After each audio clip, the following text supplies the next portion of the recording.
Jesus. Alright.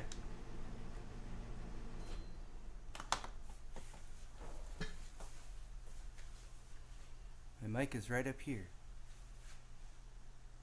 I need to make sure I'm live.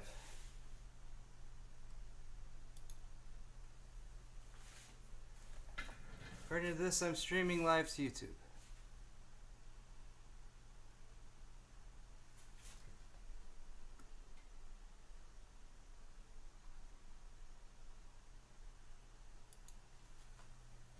Okay. Some people are saying good things in chat. That's Oh, good God. That's all right. It seems to be working. Hooray. Hello, everyone. Welcome. This is a live build, and I'm a little bit late. Sorry about that. Considering what just happened seconds before I went live, I'm actually happy to only be about 10 minutes late. But this is a live build, so it's going to be a little rough around the edges. It's probably going to take a little time, usually maybe an hour to two, depending on how things go.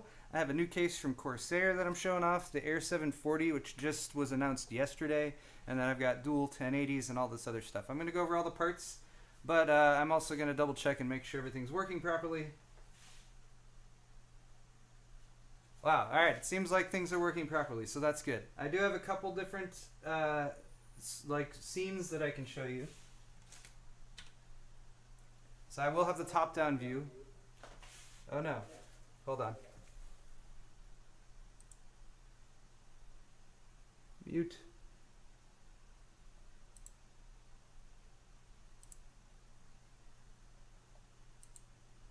Also,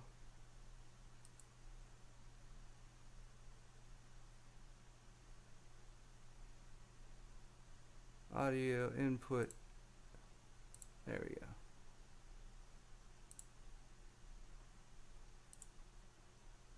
Sorry guys, one quick change.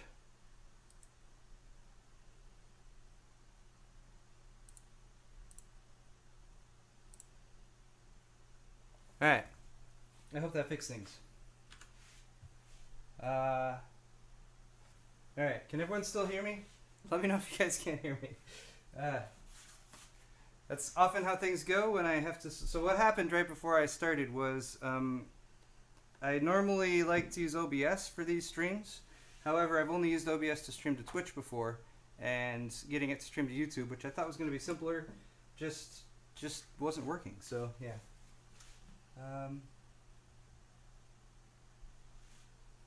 Audio sounds great. Yeah, it might have sounded like crap a second ago because I switched to a source with a bad audio. But all right. People saying sound is good. All right, so let's try to proceed with things here. Let's start off with a rundown of all the parts I'm using. So first off, for the graphics card, 2 of the EVGA GTX 1084, the Win cards. These are fastest card available outside of the Titan X Pascal edition right now. And I originally assembled all these parts, by the way, I originally sort of gathered together or planned out in the beginning of August in my August builds video. I ended up building this system a little bit later than I was intending to, mainly because Corsair hit me up and said, hey, do you want to use this new case? And I was like, sure, but it didn't launch till right now, so that's why it's a little bit delayed. Also, originally I had planned this build out with Asus Strix cards. I wasn't able to get those from Asus, though. They didn't have any available, and I couldn't hunt any down to buy, at least temporarily. So we're going with EVGA. It's okay, they still got the RGB LEDs and stuff. We're just not going to be able to use it with the Asus Strix software to coordinate everything, but we'll see how that goes. I'm going to do a follow-up video to this one once it's all assembled, where I'll do testing and all that good stuff.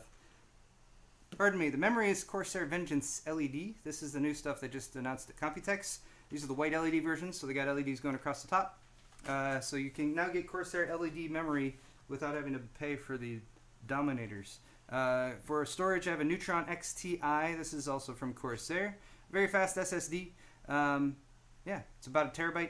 I'm actually not going to be installing the mass storage drives, the 5 terabyte drives that I parted out for this build in this system, simply because I don't really need them for the testing I'm going to be doing, and I also don't have them, and I didn't order them, so that's how that's going to go. But that'll have enough space to get the operating system installed and some games and whatnot.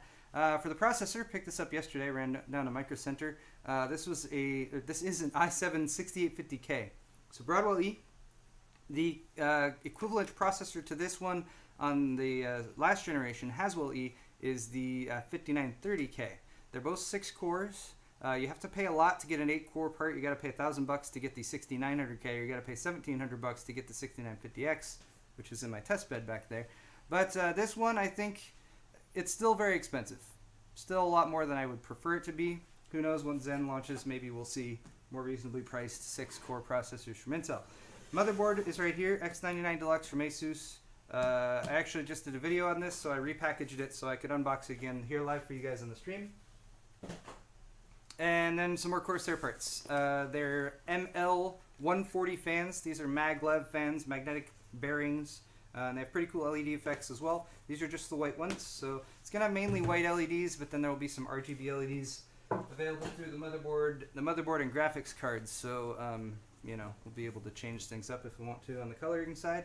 This is a H100 IV2, very solid closed-loop cooler from Corsair, 240 millimeter, and it'll get the job done. Again, got to keep that CPU nice and cool. That's one thing about these 6850Ks, the unlocked processors from Intel. They don't come with a cooler anymore, so you have to buy that in order to get yourself, well, keep your CPU cool. Finally, power supply, HX1000i, 1000 watt power supply. Probably a little bit overkill for what we're doing. You could get away with like 850, I think, with this build. Maybe even less than that if it's high quality, but hey, this is 80 plus platinum, and it's all black cables and all that good stuff. I'm setting stuff precariously here beside me. I hope none of it falls over. I'm sure it'll be fine. All right. Things are looking okay still, so I'm happy about that. Let's take a closer look at this case, though. I only have had the briefest of chances yesterday to actually, like, pop the box open and check it out. Here, I'll do this. So, I figured it's high time for a closer look, and hopefully you guys will be able to see everything. See, this is what I do usually off camera when I'm talking about cases or whatever. I get my motorized Lazy Susan, put the case here, and now I can spin it around. I could even plug this in and do it here. I'll be lazy, my Lazy Susan. There we go. How does this thing work?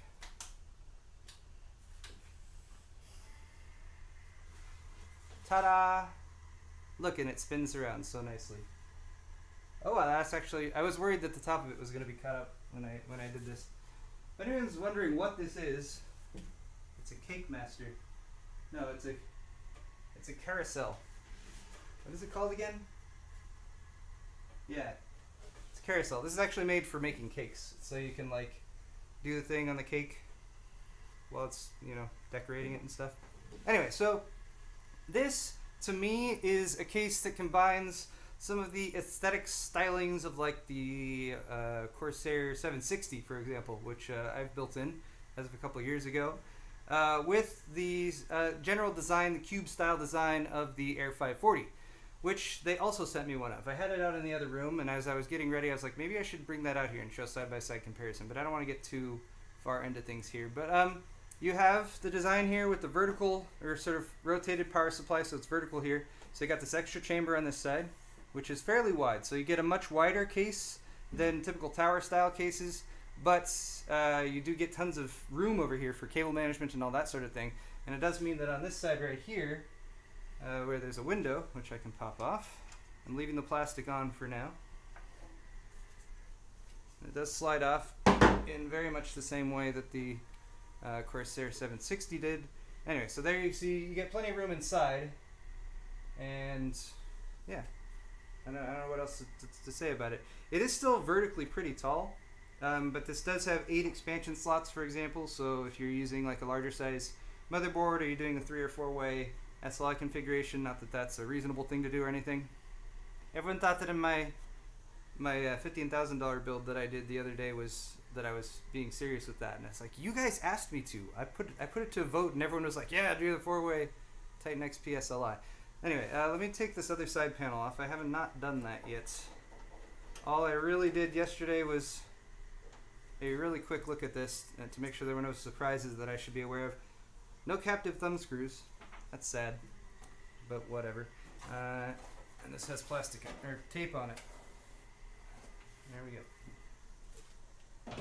Alright, so there's 360 view. I'll leave that and I'll look at chat and make sure nothing's exploding. Yes, I know I have the Air 540 linked in the description. Sorry about that. Thanks to everyone who's watching right now. Holy crap, I have like 3,400 viewers. That's insane. You guys are awesome. Thanks for being here. I hope I don't screw anything up. Anyway, so as you can see, lots of storage on this side. Got the 3.5 inch cage up here, 2.5 inch cage right there. Something's down. I don't even know what this stuff is down here. What the impression I got with this was that Corsair is intending for people who water cool in this system, because there's a ton of radiator support, to do a bunch of water cooling stuff in here, and then maybe, I don't know, via modding, or maybe do a clear panel on this side as well so you can see water cooling stuff, which might be kind of cool. By the way, I might be totally wrong about that too, so bear that in mind. But it looked kind of like there might be a pump mount up here or something. I don't know. Maybe you can move the cages around. I really have not that much direct knowledge about this case, other than that it was sent to me. I think they sent me a marketing document about it, which I didn't read. Because, you know, it's a case. I just want to explore it and see what happens. Like putting those cages back in. But anyway, though, if I was building this system as originally intended, then I could put my 3.5 inch drives up here. As of now, I'll just drop that 2.5 inch over there, because I don't think there's any places for 2.5 inch drives up here as far as I can see. For radiator support, though, let me cheat on this off the box. It is pretty good.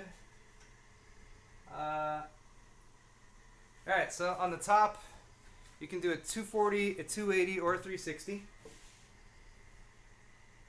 On the front, you can do a 280 or a 240 or a 120.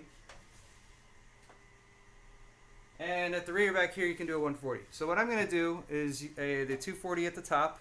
I might go push-pull on that, although I still haven't decided. Actually, I'm probably just going to do push because I don't have enough fans to do push-pull.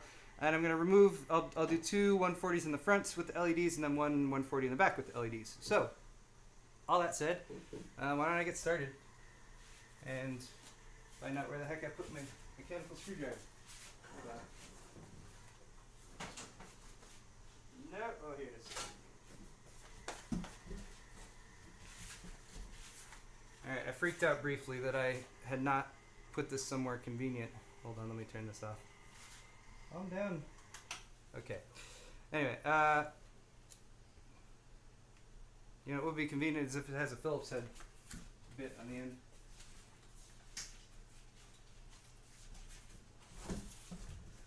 Okay. Another thing to point out as I'm building here, starting the deconstruction process, is that it's warm in here. And it might be getting warmer, and I do have an air conditioner, which I might turn on at some point. For right now, I'm leaving it off purely because I don't want it to be noisy, but I might turn it on at some point. Oh yeah. And look, I have magnetic trays now, thanks to people who sent me magnetic trays for the screws as I take them out. Alright, so I'm going to start off by just prepping the case a little bit. Get these fans off of here since I know they're not going to be used, and that'll help get things ready for installing the new fans. Then we'll do the motherboard preparation, get the CPU installed, all that good stuff. And we shall enjoy, oh god, we shall enjoy our Saturday morning here, building a new computer. Alright. Thank you for posting the PC part picker links in chat. I'm assuming that was the link to this build, but you know. Alright, so another good question here. You know what I think I'm going to do? Let's get rid of the Lazy Susan. That's better.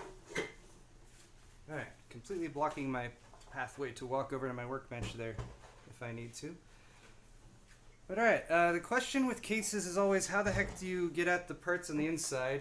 And I sure hope this one works as most cases do. Nope, I'm wrong. Alright, that is a good question. Good question. Does it come from the back? Ah, alright, so most cases will have like a piece at the top and a piece at the front, and those are just covers that go on over the top of just the steel shell of the case that is supposed to be the actual structure. So this is just plastic. And it does have a bit of hex ventilation right there. Not that tight as far as dust prevention goes, but we'll do a little bit of a job. And then that gives you access to the 240 or 280 mount at the top. Alright, what else do we have in here? So once that's off, you can get at this piece, and I'm guessing, yeah. Let's pull this. Now usually, aha! So cool. Metal prongs to attach that on. That's nice. They're not always metal. And then this again just has some hex ventilation up there.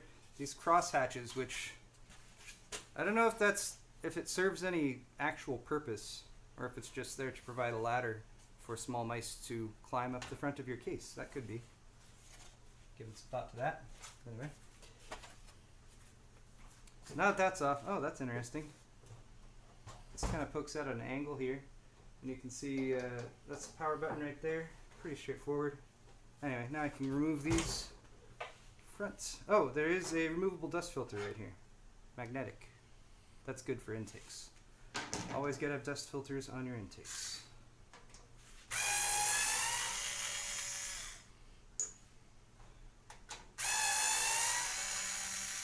Now if I had a little bit more time before I started all this, what I wanted to do was set up something like right here. Like my laptop is over here. If it was right here, I could actually like glance at it and read chat, but at this angle I kind of have to turn around. Just not as convenient. I don't know what people are saying. Do a backflip. I don't know how to do a backflip. At least unless I'm in a pool. Alright. Here's a good question for you guys. The 140mm fans at the front of this case are on rails. You can't do 340mm at the fronts, but they are on rails, so you can adjust them up and down. So the question is, with those LED fans, which are going to show through the front of the case a little bit when the LEDs are on, do you think those should be positioned like right on top of each other, like that, so they're next to each other? Or you can like use the rails to space them out, you know, put a gap between them if you want. What do you think? Close together? Further apart? Somewhere in the middle? Anyway, I will glance at chat in a moment, hopefully, to see what you guys think of that. Alright, so pretty cleaned out in there as far as this side of it goes. I am going to, well, let's take this tape off. Let's see why. Wait, what? It goes all the way around. The tape is on the 2.5 inch drive cages to make sure they don't go everywhere while you're shipping. And these are the, oh no, this is the cage. Oh, it's one of these. Alright.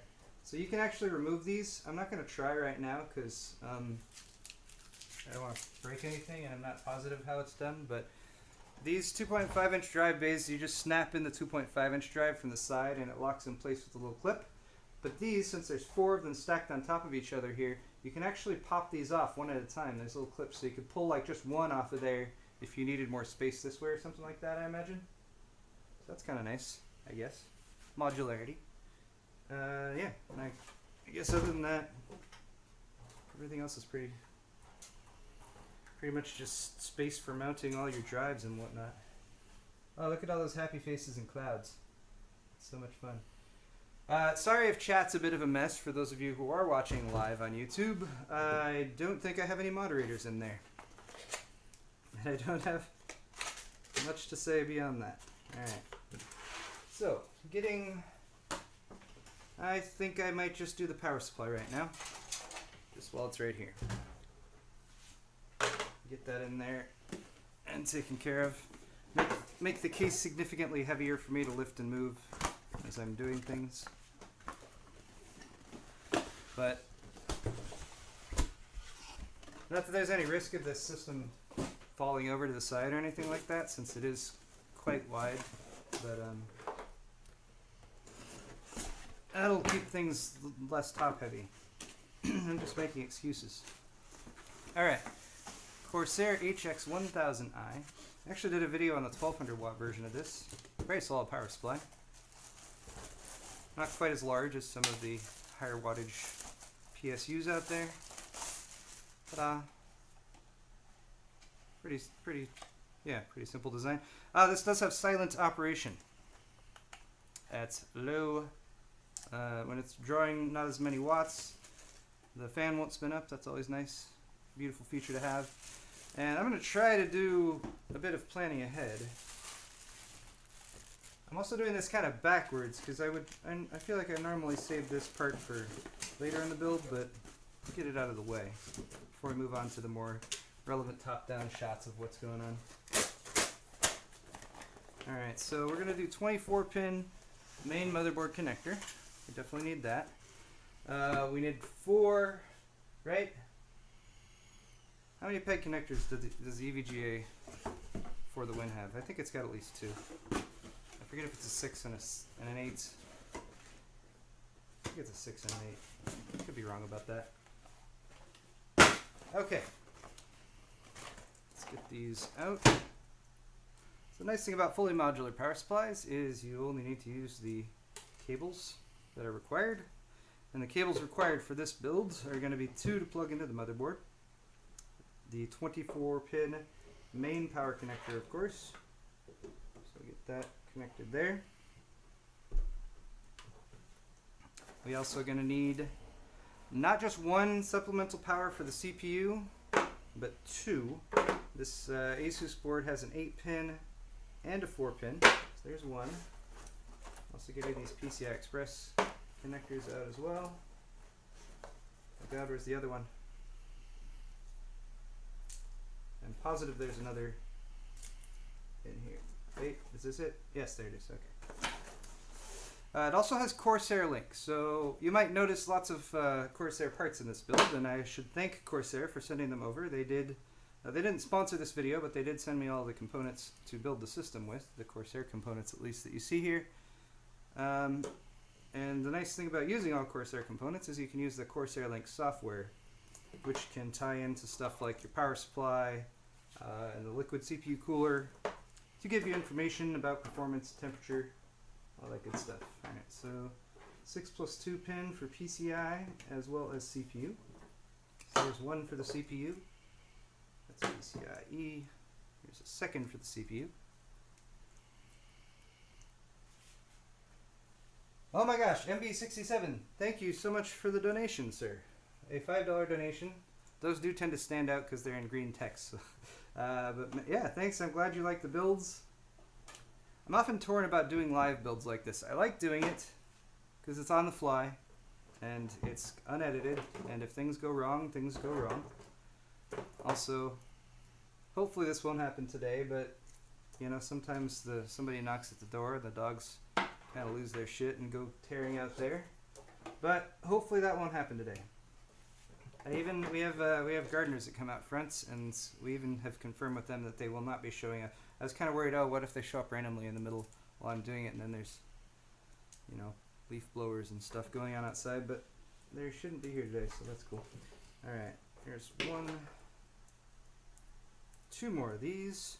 Then the only other thing I should need power for, other than the 4 plugs for the GPUs, the 3 plugs for the motherboard, is 1 more plug just for the SSD. So I'm going to get all those connected to this first, because once this is installed here, it's not that difficult to reach. And I was building in the NZXT system that I did, I guess I kind of did that last month, but it was for the build a month and a half ago. And I installed it. I installed the drive first, and it had that kind of area down at the bottom. I installed the power supply first, I should say, and it was a little bit of a pain in the ass to get in there to connect up the rest of the connectors that I needed. Alright, so let's get one here for some SATA power. And I do not believe this case has a fan controller, to my knowledge. It does have a button for LEDs, which I'm not sure what that affects. I don't know what LEDs are built into this by default. Or is there some kind of connection you can install just specifically for LEDs? Power switch. There's an LED switch. Alright, so maybe you need an adapter to use that or something. I don't know. Maybe these ML fans will come with some extra types of plugs that I've never seen before to allow me to connect all that up. Who knows? Alright, so let's do this. The side. Hold on. See, I knew I was going to do this. Oh god. Yeah. Moving the light. Sorry, one sec, guys.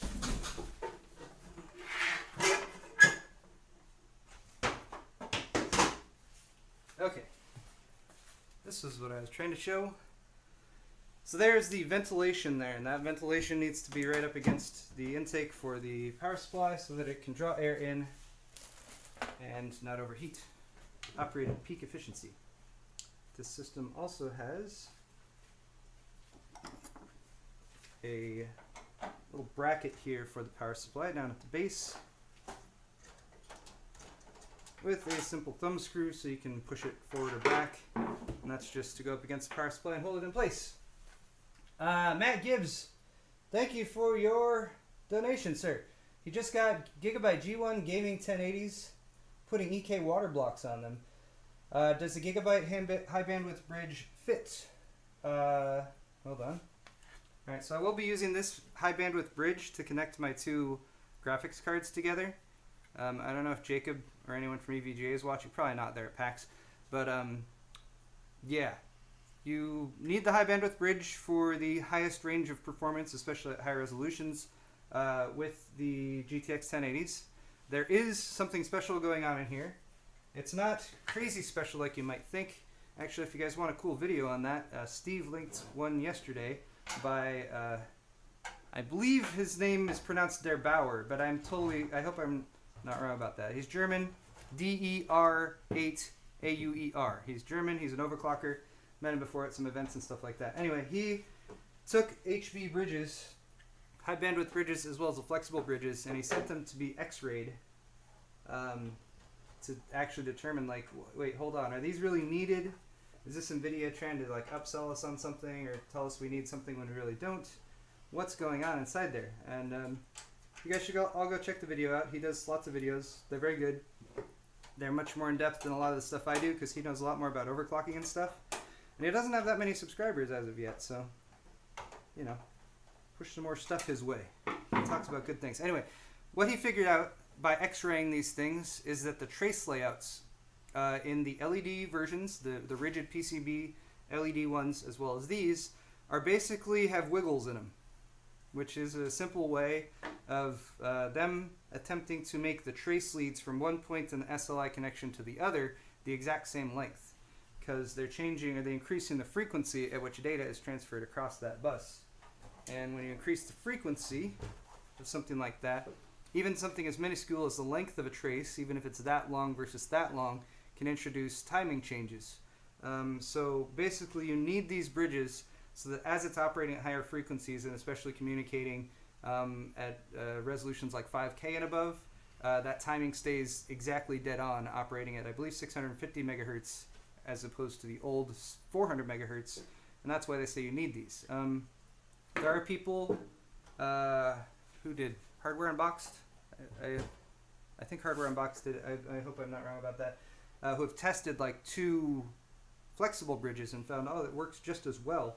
But I would imagine in certain situations, it seems like for like 8K resolution and that kind of stuff, that's more important. But back to answering your question, I think this bridge would be fine because the ones from NVIDIA have these like kind of jagged parts that come off at the bottom, and that is what's conflicting with the EK blocks. These are much more vertical, so I think something like this or something like the EVGA one would still work fine for you. They did find that the, I think Jay figured out the NVIDIA ones conflict with the EK blocks when you put them on.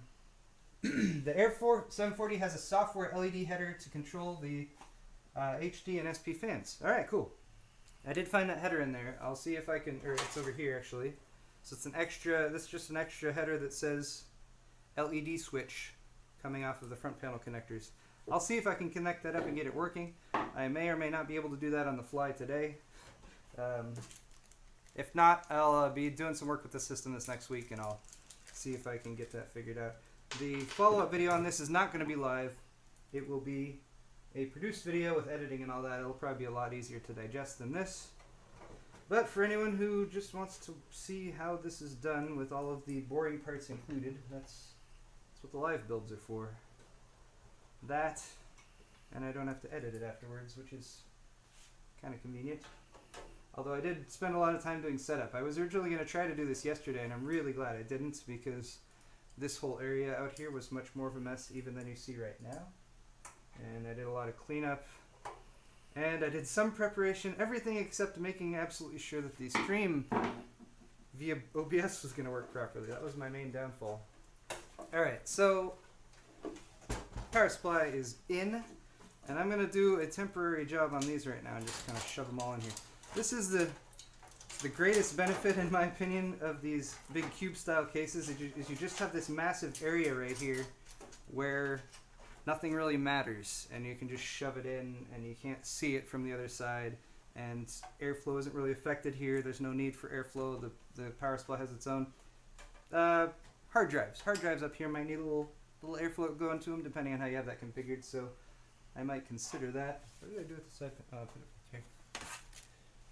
Anyway, let me pop this back on so I can work on the other side of this build without worrying. How does this work? Is that how this works? I don't know how this works. I'm confused. It's backwards. See, that's the other part that you get in the live build that you probably don't get in the edited stuff. I don't know. If I screw up, I try to leave it in from time to time. Depends on how actually humorous it is. If I'm in a good mood and I screw up, there's a chance that this might not want to stay on without the front pieces there to hold it in.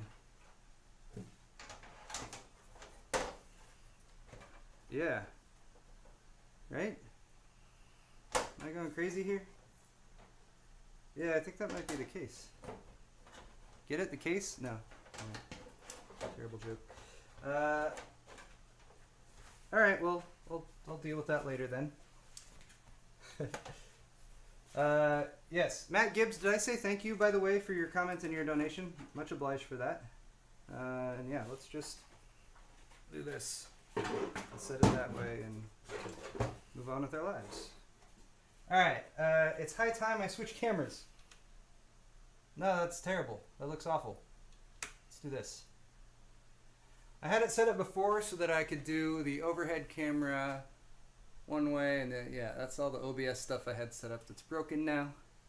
But I will, and I can actually control this a little bit to like zoom in and stuff.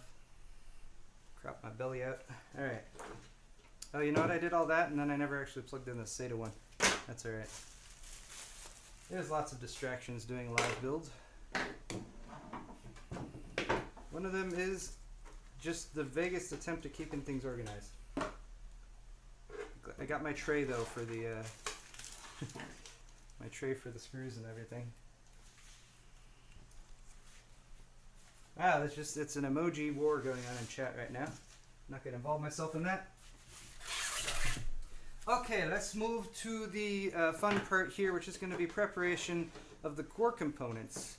That being the motherboard, memory, CPU, and then we'll get that installed, CPU cooler, and then we'll be like almost done. Moving along at a nice clip today. Again, I am not organized at all. I felt organized. I felt organized up until 5 minutes before this live stream started, and then I was like, oh crap, there's so much more I could have done. But anyway, I am unboxing the X99 Deluxe 2 for the second time. See, I repackaged everything so you guys could get like the real build experience of it's as if I've just bought everything for the first time. Alright, now there is extra stuff that I could install here, like accessories. They got like a Hyper M.2 accessory in there and some other things like that. I'm going to bypass that for now, again, just for the sake of moving along here since we're live and all. Although I do need a an IO shield, whatever the heck that might be in here. This is a blessing and curse of getting something like the X99 Deluxe from ASUS. You get a lot of accessories with this motherboard. Although right now I just want to find the damn IO shield. Ah, there it is. There we got IO shield, and I'm going to need one SATA cable. Cool. That should be all I need as far as motherboard accessories. Place that back there. I'll clean all that stuff up later. Alright. While I'm here and thinking about it, let's go IO shield. Never forget the IO shield. How many of you have ever assembled a system and forgotten the IO shield? Ben Dover wants me to dab. How's that work? I think that's how it's done. That's all I got though. But thank you, Ben, for your £1 donation. I believe that's about $1.30 US, according to the current exchange rates. Alright, IO shield is installed. If you ever do a computer build and forget the IO shield, you might come to the end and look at it and be like, oh crap, I forgot the IO shield. It's basically like almost rebuilding the entire system, because you have to remove your whole motherboard to get the IO shield installed.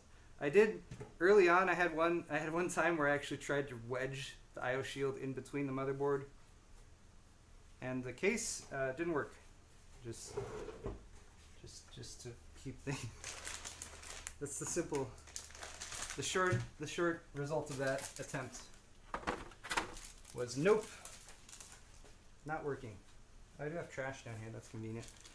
All right, so let's get the motherboard out of here. Like so. I'm going to just set this case aside entirely for now.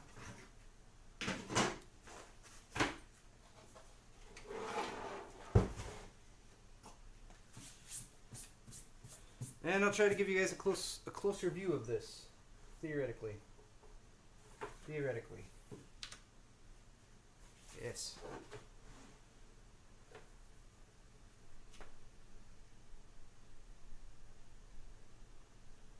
Oh, I love the GH4. Okay, so there's the motherboard. We need a processor. There's the processor. We need memory. There's the memory. That's what's going to go in right now. So processor. Look how tiny they make the boxes on these now. 6850K. You know what I should have is... Where'd that go? Oh, sorry. Just trying to get a blade. Alright, so processor comes out first.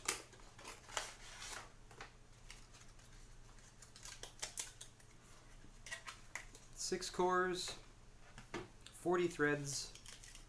That has the benefit of getting the 6850K over the about $200 less 6800K. Try to keep that. Oh yeah, somebody asked me in chat for this. Banana for scale. There you go. I did get the banana out. It's a little soft actually, but it's okay.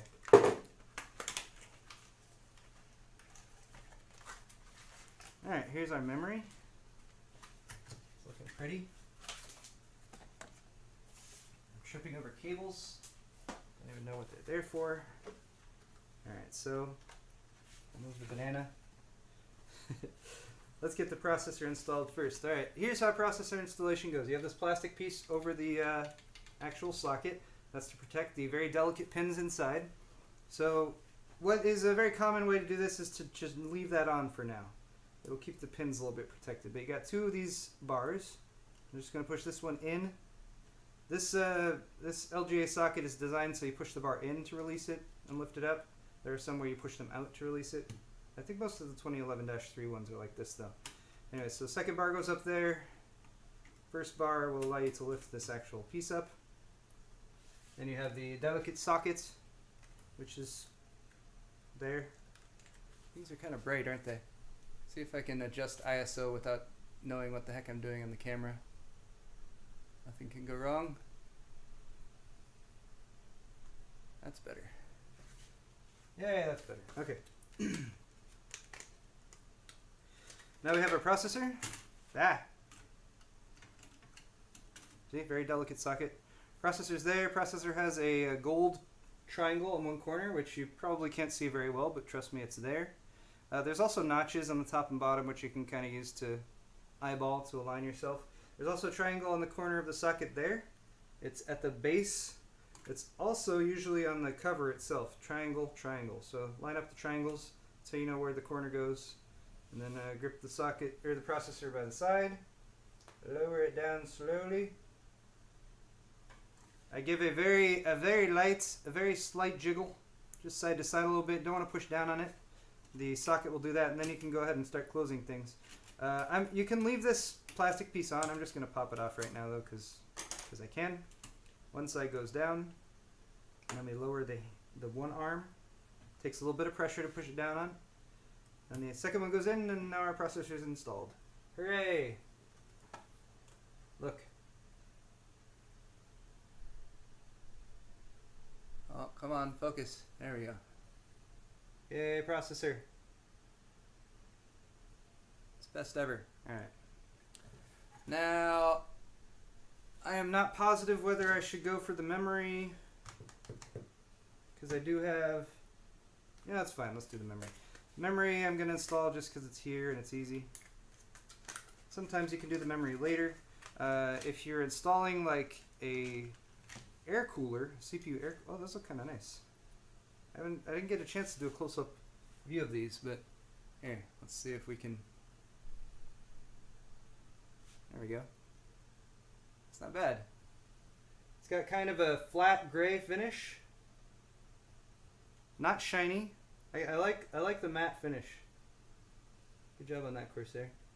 I have no idea if I'm keeping this in focus or not. Anyway, there it is. And then there's a LED across the top, which hopefully you guys will have a better view of once I get them installed. Alright. Asus boards almost, and actually most motherboards these days will use the outer bank of memory slots. That's just to give you, if you have two sets, or if you're not using all the slots, it gives you a little bit more space on the inner bank. It's a thoughtful thing of them to do. I forget when they started doing that. But yeah, we'll just line these up one at a time. Firm pressure from the top, and it snaps in. Those little side pieces should just... also, another thing Asus has been doing is the lower clips here actually don't open. They're fixed. Only the top clips actually open. Depending on the motherboard, though, you might have clips on both sides. Pushing down the clip should just bite in there and grab a hold of it, and then that means it's plugged in.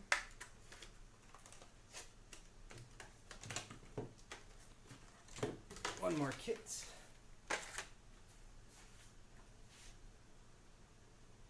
Also, there's a notch. Did I mention that? Look for the notch. The notch is slightly offset. That's how you know which way to put these in. They're not reversible. Alright, now we got memory. So there's our motherboard, which is set up and good to go for now. And let's just move on to actually installing the motherboard in the actual system. Right? Theoretically, that's what I should do next. Let's do... I don't know what to do next. I should read chat. That's what I should do. Linked Dust Productions says, love the builds. Quick question. I have an i5 4460. Should I upgrade to the 1060 now? Say for the 1070, or will the 1070 have bottleneck? It's impossible for me to say directly what will bottleneck what with your processor and your GPU. It varies depending on what you're doing with it. 4460 is perfectly adequate for gaming right now, though. I think it'll be fine paired up with a 1060 or a 1070. Tough call on whether buy the 1060 now or save for the 1070 later. That's always a difficult choice. I'd say if you have something to work with now that's adequate, stick with that, save for the 1070. If you need a graphics card to start gaming, then get the 1060 and then, you know, wait 6 months and see what else, see how the marketplace changes or whatever. what other options you had. Okay, I will carefully set the motherboard aside and move back over to the case. This cables. Regretting my decision to do the cables all first. Okay, let's do some case fans though.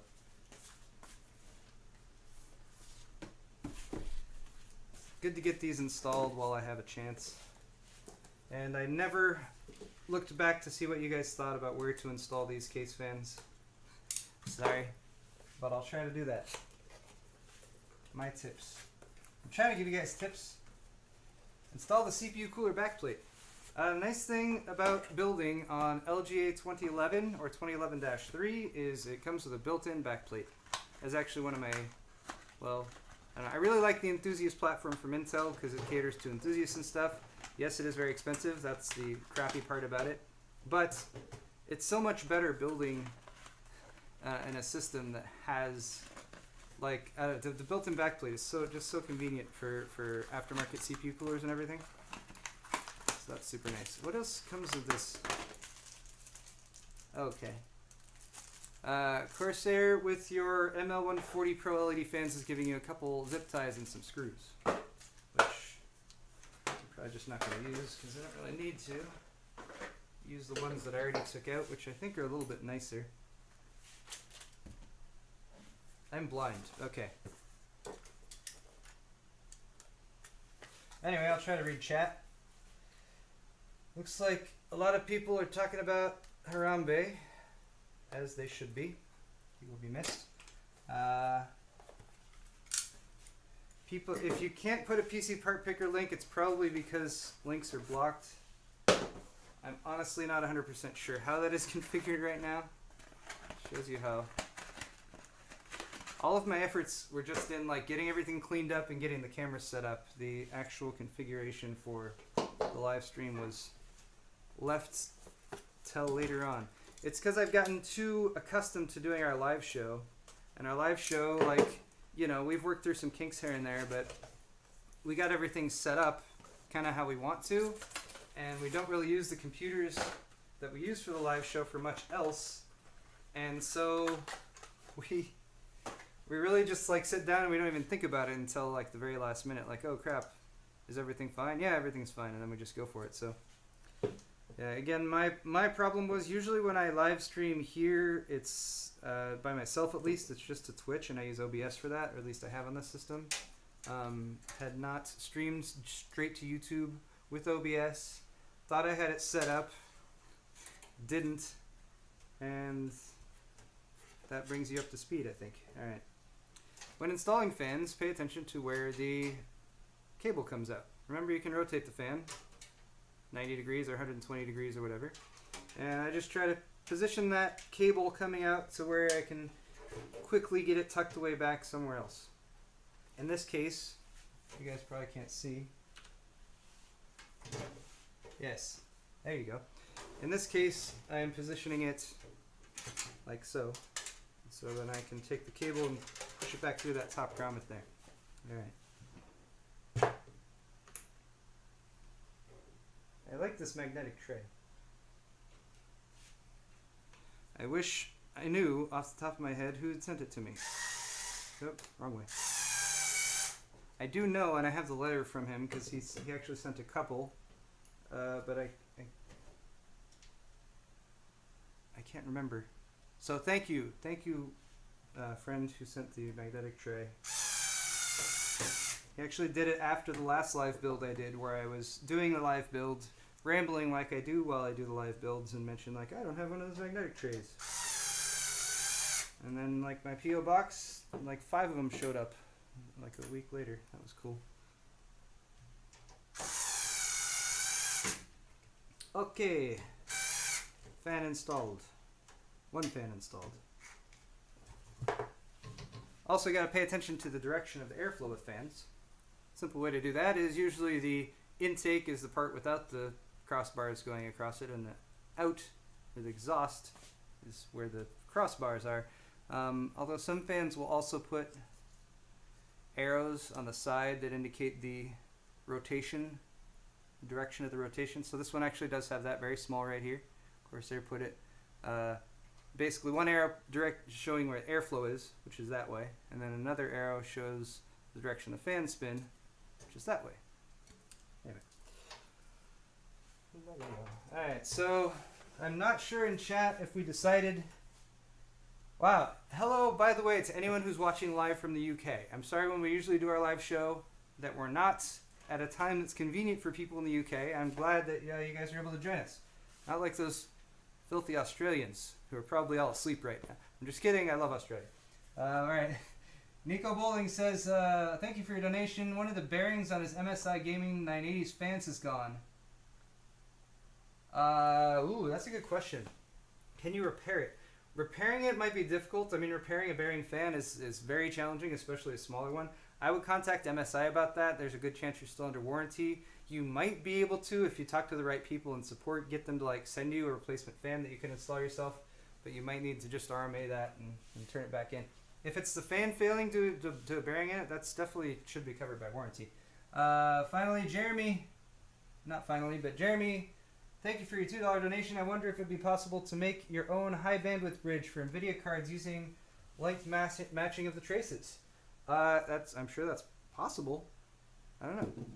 When you're a company like NVIDIA, like your concern is making sure it works for everyone, like across the board. So you'll often see very conservative estimates of like, I don't know, GPU frequency for example, because I don't know how I'm going to install this and you guys be able to see it, because they have to be, well, most like NVIDIA GPUs, for example, can run at a decently higher frequency than what they tell you it will out of the box. They have to make sure to account for every single GPU that comes out and every single configuration, so they tend to be a little bit more conservative with their estimates. All right. So I'll tell you what, guys. I'm gonna do the fans split up. Everyone's fan grilling out. I'm gonna split the fans up. We'll see how that looks. Because right now, like, if you put them both on this lower rail, you can get them. Well, you can get them pretty close. Actually, no. I'm gonna do it this way. I like this way better. Okay, I've decided. We'll do them on the lower rail. They'll be a little bit closer together. We'll see how things look. I don't think this would be a terribly difficult thing to change up after the build was done, because you just pop off the fronts, remove those screws, and then you could just shift the fan up and down if you wanted to.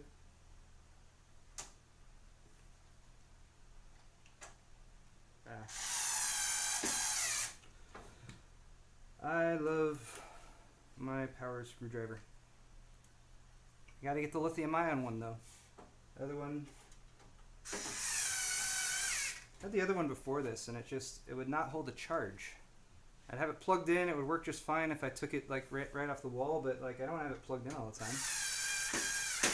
This one I have to charge like once every 3 months. It's very nice. Okay, fan number 1 for intake. Fan number 2 for intake. And I'm angling these so that both of their wires come out at about the same spot.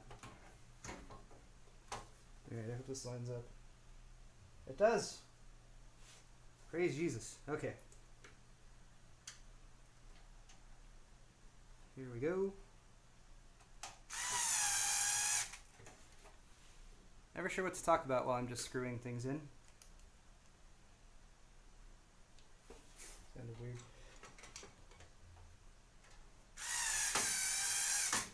So what's everyone got plans Saturday? Lots of things. Oh wait, I have another donation. Min Kwan Kao. I'm sorry if I'm mispronouncing that. It says, I'm an Australian, it's like 4 a.m. By the way, isn't the case the 740 Air Carbide, not the Air 540? Yes, I did swap out the case for this. That's mentioned down in the comments.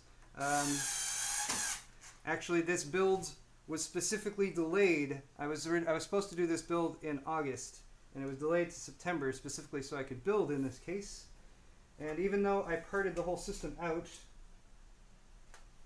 sorry, I did not connect that properly. Even though I parted this system out like last month, I was okay to change the case simply because, well, one, it's nice to build in a new case and get just get a feel for it and give people the opportunity to check it out.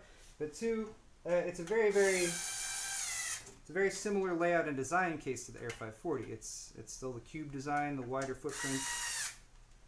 And I do have an Air 540, so who knows? I don't promise anything. Maybe I'll do a side-by-side comparison. Probably not. I have too much other things to do. Actually, I have 3 builds to do this month. Lots of builds. Alright. That goes back on the front. Oh, cool. Oh, nice. It's got little pockets that it sits in.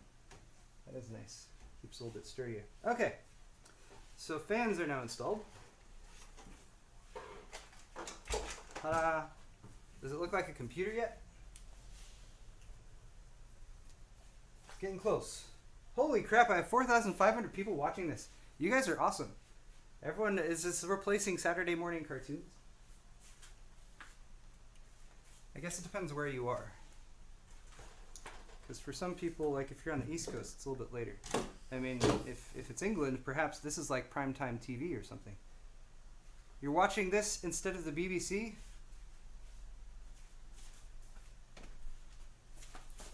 Alright, I guess I'll start, well... It is too bad that I can't put this other side panel back on without that top and the front being on this. I guess I could put the top and the front back on. No, I don't want to do that yet. If I put it back on now, though, I'll figure out some reason why I need to remove it before the build is done. Okay. Just wedge those cables down in there, they'll be fine.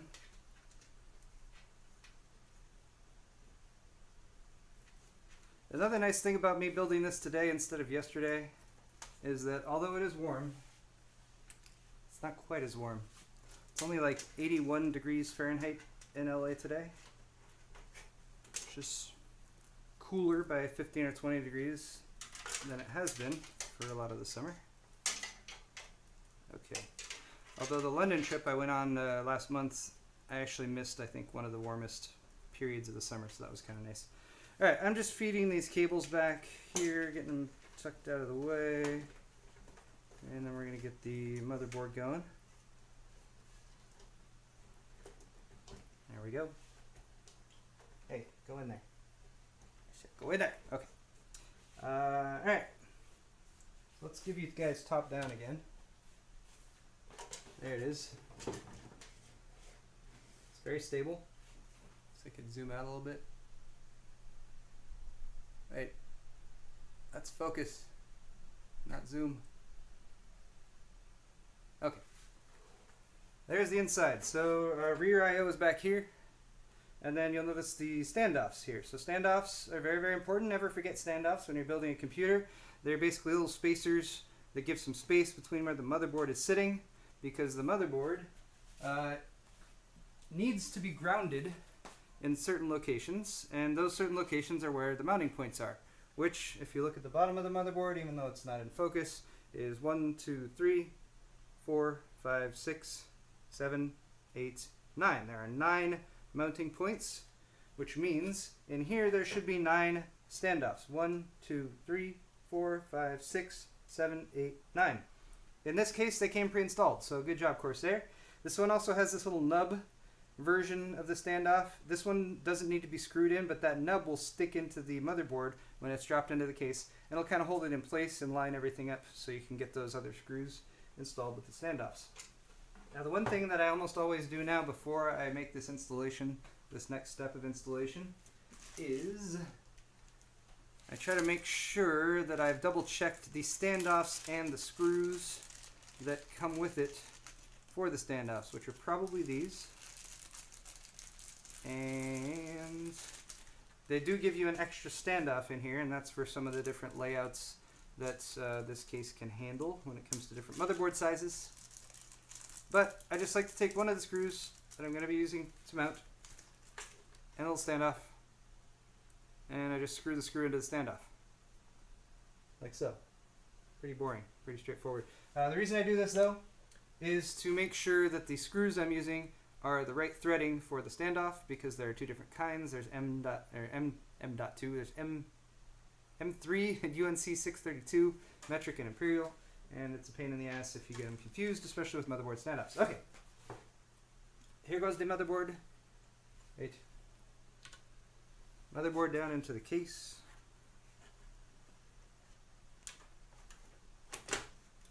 Ta-da! And that center nub right there just holds everything in place for me, so that's super convenient. Now, again, more screws to screw in.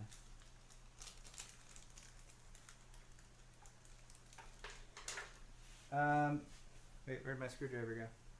The big one. Not the big one, I mean the real one. Now, for this part, I would typically not use... Where'd that go? Alright, I lost the screw. It's fine. Oh wait, no, I found it. Aha. Magnetic screwdrivers, they are your friend. Yeah, so I would typically not want to use the mechanical screwdriver that I've been using, or the powered screwdriver for this particular part, because these screws, when you're installing the motherboard, they really don't need to be tightened down. You want them snug, you know, you don't want them loose, but you don't need to like crank down on them or give them any torque. It's really just to hold everything in place.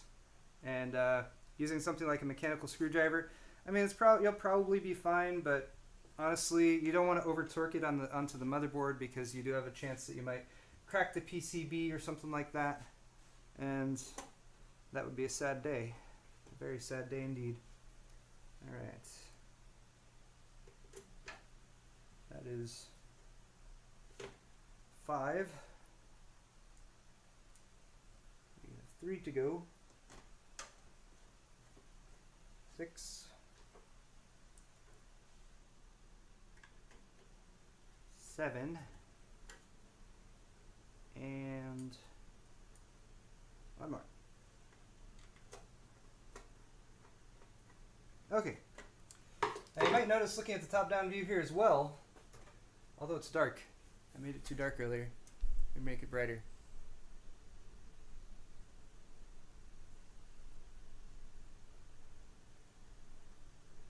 That's a little brighter.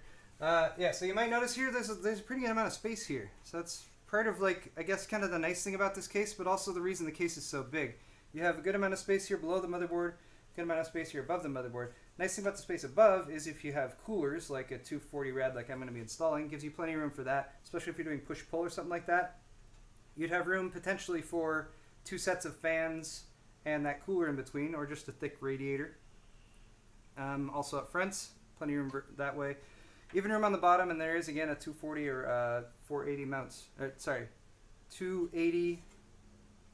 Yeah, 120, 240, or 280 mounts at the bottom as well. And then you got lots of these grommets for passing your cables through wherever you might need to. So cool, that's installed. Before I do the CPU cooler up here, this is a very helpful tip for any of you guys who haven't built a system like this before. That cooler is going to take up a decent amount of space here. Probably not as big of a deal in this case because there's lots of room, but there's those two power plugs for the CPU, which are up here, the 4-pin and the 8-pin. I'm going to plug those in before I install that. That'll make sure that I have room for everything to get through there, and routing those cables and plugging them in after you've installed the CPU cooler up there is really a pain in the ass. There's also front panel connectors down here and a lot of other stuff like that. So let's move on to plugging in a bunch of cables. The fun part. There we go.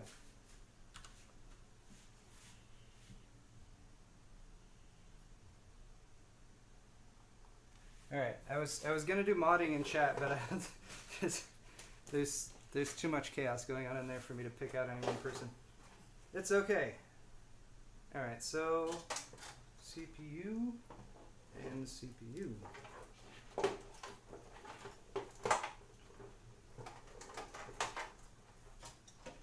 Both of these coming from the back. Both of these will poke out through the grommets up here. Can you guys see? Yeah, you guys can see. Of course you can see. Everything's set up perfectly. This is a 4+4 power connector for the CPU, which always makes me double check which of the plugs is actually the plug that I want to plug in. It was that one. They are keyed. There's square plugs and little D-shaped plugs, and that will make it so that you can't plug in the wrong side of that CPU connector. if you do have a 4+4 like the one I just plugged in. This next one is just the 8 though, and since that's its own little block altogether, it snaps in like that. And then I'm just going to pull the excess cable back to make sure that I've got lots of room there for that cooler when it goes up on top. Alright, this is the plug for the fan. There are 2 CPU fan headers up here, so here's why I would start thinking about where are my CPU fan headers, where are they going to plug in, which one's going to plug in where. This motherboard has plenty of CPU fan headers in general, so I know I'm going to be able to connect them all. Just a matter of which one plugs in where. These 2 plugs right here are for a high amperage fan or a pump. So I'll probably want to plug in the pump over there. But I'll figure that out in a minute. Basically, I'm not going to plug this one in there is what I'm saying. Where should I route this to then? Chassis fan. Where's all my chassis fan headers? Maybe I will use that one down there. High amperage. Alright, let's do the high amperage one. That should be fun. This is a weird routing for this cable. I'll try to tuck it in so it's pretty.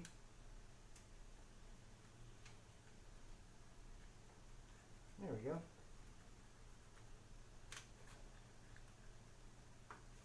Ta-da! I don't know how much of that you guys can actually see. That's the other downside of doing the live builds like this is, well, first it's getting warm, and second, it's harder to get those close-up detail shots. Okay. Alright, let's do motherboard main 24 pin, just cause. Up here. Oh. Well, that grommet that I want to use is kind of blocked by the drive cage. I don't know if I can. Oh, I can. Haha. Wait for it. So that drive cage is removable. I'm just trying to see if I can get it through there without removing the drive cage.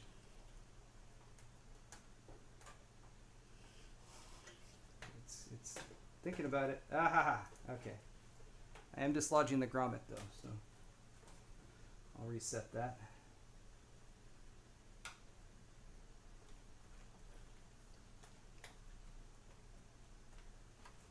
Okay, that's better. Actually, I would not have been able to do that if this wasn't a 20+4 pin connector. Some of them come in a full block of 24. Some of them, the old connector for motherboards before they added those extra 4 pins was just a 20 pin, and a lot of them are modular that way.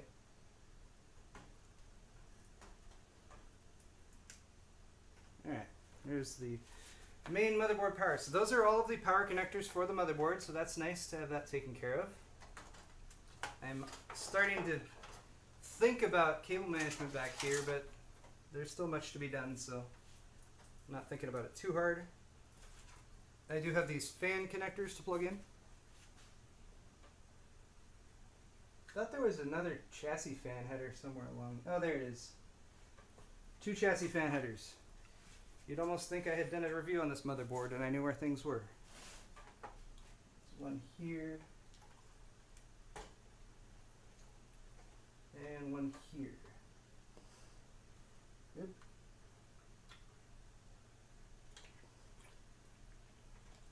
There we go. Alright, so those are the 2 fans from the front connected there. This fan here is connected right up there. Again, extra cabling has been pulled back behind the motherboard tray. And man, it's getting warm. I'm going to turn on the AC, guys, just for a moment. We'll see how bad it is. Let me know. It hasn't kicked in yet. When it kicks in, the lighting will dip down for a second. Austin, thank you for your donation. Oh, the fan grill is missing on the back fan. That's why everyone was talking about the fan grill. Thank you, Austin, for your donation. Thank you for commenting. And that's what you guys were talking about right there. Well, see? It's I guess a nice thing about doing live builds is you get people to tell you when you're doing stuff wrong. I'm glad I caught that, though. Thank you, Austin. Probably a bit easier to do that right now.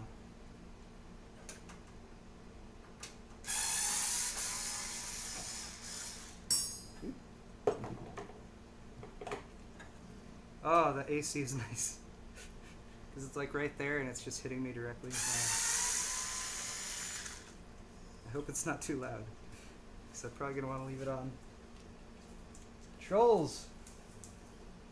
My audio shouldn't be that bad. I have the mic right here. I actually moved it around. Last time I had the mic over here and I kept having to turn this way to actually talk, but believe me guys, setting up something like this, audio's probably worse because I just turned the AC on too, so that's not going to help at all. Yeah, believe me, something like this is not a simple thing to set up. Getting the cameras positioned where they should be, so where I can see where you guys can see what's going on, having the lights where they should be so that there's enough lighting. You know, it's far from perfect, but it does seem to be functional for now, so I'm perfectly happy with it. But yeah, mic situation is probably also because we're out here in space in the middle of the garage more so than when I'm back over there at the desk. It's a little bit better coordinated. I like these fan grills. I used one of these fan grills. I pulled it off of a power supply, and I used it on Arctic Panther back there to hold the pump. And I mounted the pump to the metal fan bracket, and it worked really nicely, actually. Helped us get around a potentially game-ending dilemma. All right.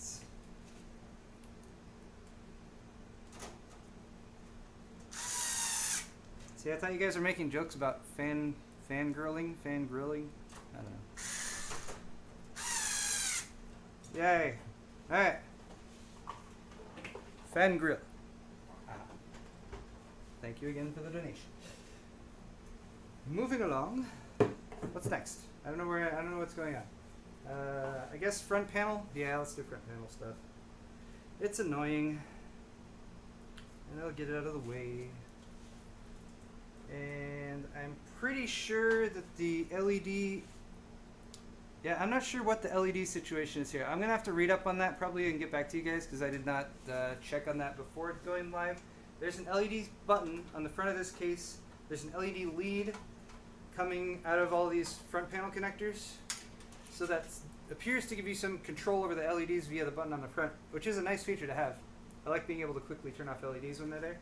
I just don't know how it works and whether it needs some accessory to go along with it or something like that. I don't see... I thought maybe there might be like a hub or something in here where you can connect all the fans to and then whatever. But most of the time if a fan, like, you know, one of these fans has LEDs built into it and they're controllable, usually there'll be an extra lead coming off of there just for the LEDs.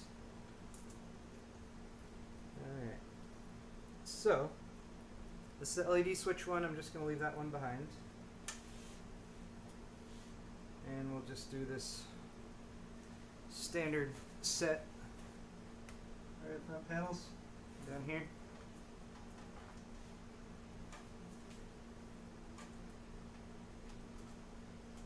Like so. And on to the most annoying part of any computer build. I'm just crushing the cables over there, but I don't care. Here. You all can share my pain, maybe. I will say it's nice since motherboard manufacturers have started labeling the motherboard. Our LED. Plus. No.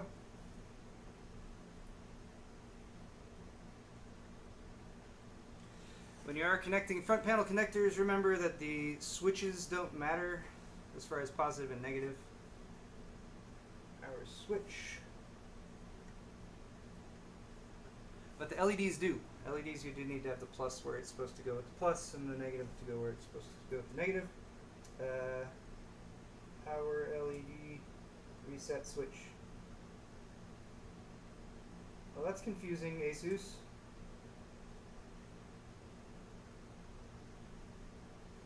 Ah, this is a shot in the dark. Hold on. Alright. I need the manual.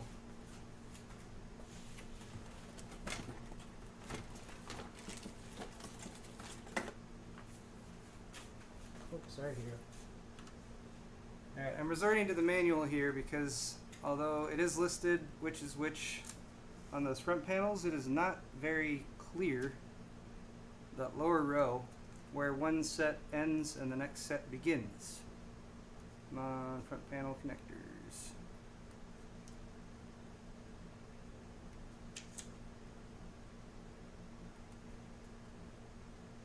This is probably the most engaging and interesting part of today's build. Come on, Asus, where are you listing those? Analog. USB. USB, no. Wow. There it is, front panel. Okay. Aha, there's a ground and a reset and a no connection. NC. I'm glad I looked at this. I was guessing wrong. Okay. There's 2 pins for the hard drive LED. Next to that, 2 pins, a ground, and the reset actual connector for the reset button, and then a NC, which means it does nothing.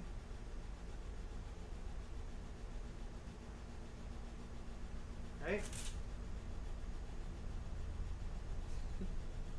Yeah, it does nothing. And then the LED, no. Is this upside down? Oh, you know what? It's upside down. No. Alright. I am 90% sure that I had done that correctly. But the nice thing about front panel there's nothing nice about front panel connectors. If I got it wrong, then we'll know when I attempt to start this thing up. And however long of time that is. Alright. So there's front panels.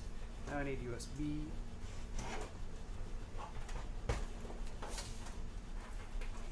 We got USB, we have audio. Oh, the audio. We're on the fence about even connecting front panel audio. I never use it. I plug it in because it's there. And if I didn't, I'd feel bad for there being a plug that's supposed to be plugged in that's not. Front panel audio is just really prone to interference and stuff like that, so.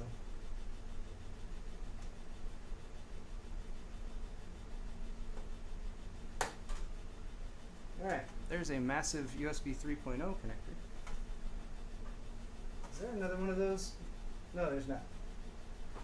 There's 2, but they're down at the bottom. Okay. So, all that's left, theoretically, is getting that SATA drive connected, the graphics cards installed, and then a few more power connections. We're getting there. Oh wait, I forgot that audio. I'll do the audio. I will connect it, but I'm not going to like it. Actually, where is... Oh, it's all the way over there.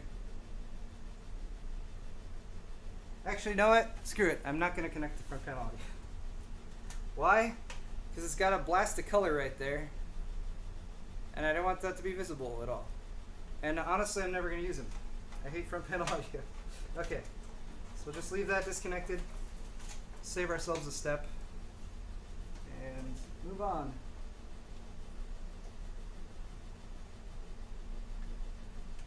Alright.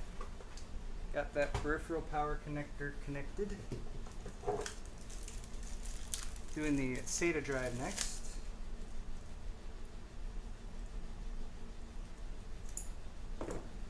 Question. 90-degree connector or no 90-degree connector? That's a good question. I don't know. I will use the 90-degree connector if it's appropriate, but often it is not. So I do like, there was a certain point in time when they started doing all 90-degree connectors on SATA cables. And I was like, no, you need straight ones sometimes. So they started doing this where they split it up. They'll give you, half of them give you all straight plugs. Half of them you'll have the 90-degree connector. Alright. Here is our SSD. It's got a little spacer. I'm going to leave the spacer off, although the spacer is probably something you might want for this type of case. Here, let me actually show you guys this rather than just doing it. So pretty simple for installation of the SSDs or 2.5-inch drives. You literally just slide it in. Just slide it in like that, and then this little guy will snap in place and hold it there. Now it's going to be hanging here loose, like it can rattle around, which isn't really a big deal for an SSD. Like I can just plug it in and it'll work. There are mounting holes up here, so if you did want to secure it, you could, although it might be difficult to reach. Anyway, it's an SSD. It doesn't matter if it's jiggling around, so I'm just going to leave it as is for now. And as for the angled connector, I'll go ahead and use it, just cause. The way the angle connector looks on this one, it angles it down across the other drive base. So if I were to add more drives, I would probably swap that somehow. Anyway, though, round over here.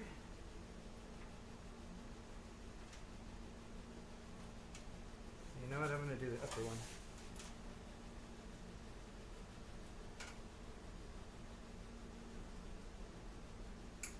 Alright, it's also helpful to double check your motherboard specifications as you're plugging in an SSD or that kind of thing. So I plugged it into this top slot here.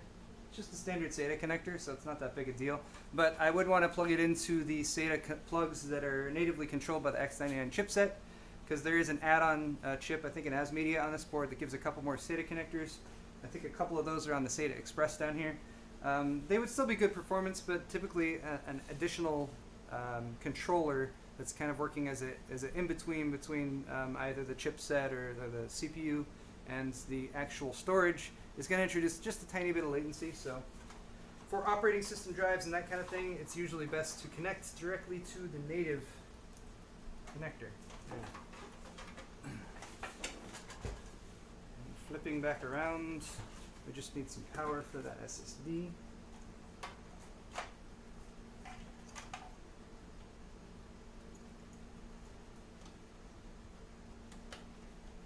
Ta-da. And there we go. Alright. So here are all my stinking connectors.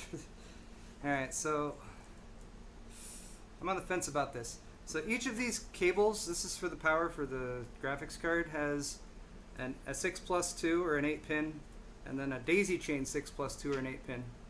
And I don't like the daisy chains. I hate how they look up there. They're very visible right in the case panel window, the side panel window. So I might just try running these out straight and plugging just that end in. That's kind of what I did with the $1,200 build that I did last month. But again, we'll see how things proceed. Actually, getting the spacing right is also going to be important, because,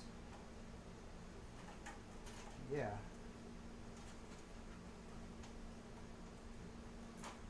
Anyway, I haven't looked at chat in a while. Oh! I could try, but probably not.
Okay, banhammer was laid down. Sorry, I was indiscriminate. I was looking at anyone who was posting large blocks of anything in chat and banning them. So, sorry guys, but it's kind of annoying when people do that. Anyway, let's move on. Let's get graphics cards.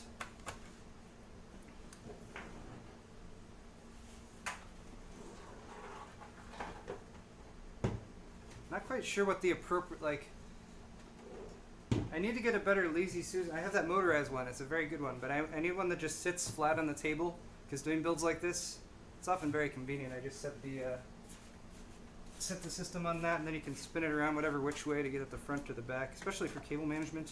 That is nice. All right, let's get our graphics cards going here. Oh, you know what? I'm not doing graphics cards yet. They've got CPU cooler. The hell's wrong with me? That's important.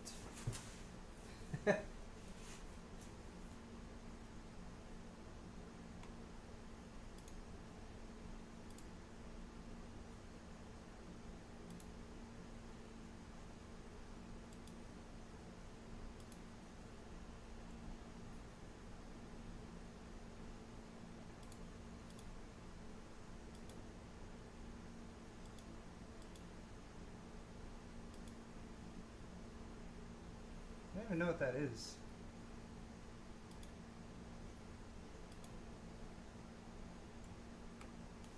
Okay, anyway. Moving on. That's part of the reason why, I don't know what it is with YouTube chat being so volatile in that regard, but when we're streaming, well, it's also probably because when we stream our live show, we've been doing it for a while, and we have a good set of moderators who really help us out, whereas I do not do regular live streams to my, oh god, messing up the thermal paste. I do not do live streams to my YouTube channel that often, so need to figure out, get some good mods in here or something like that. But, yeah, it's useless.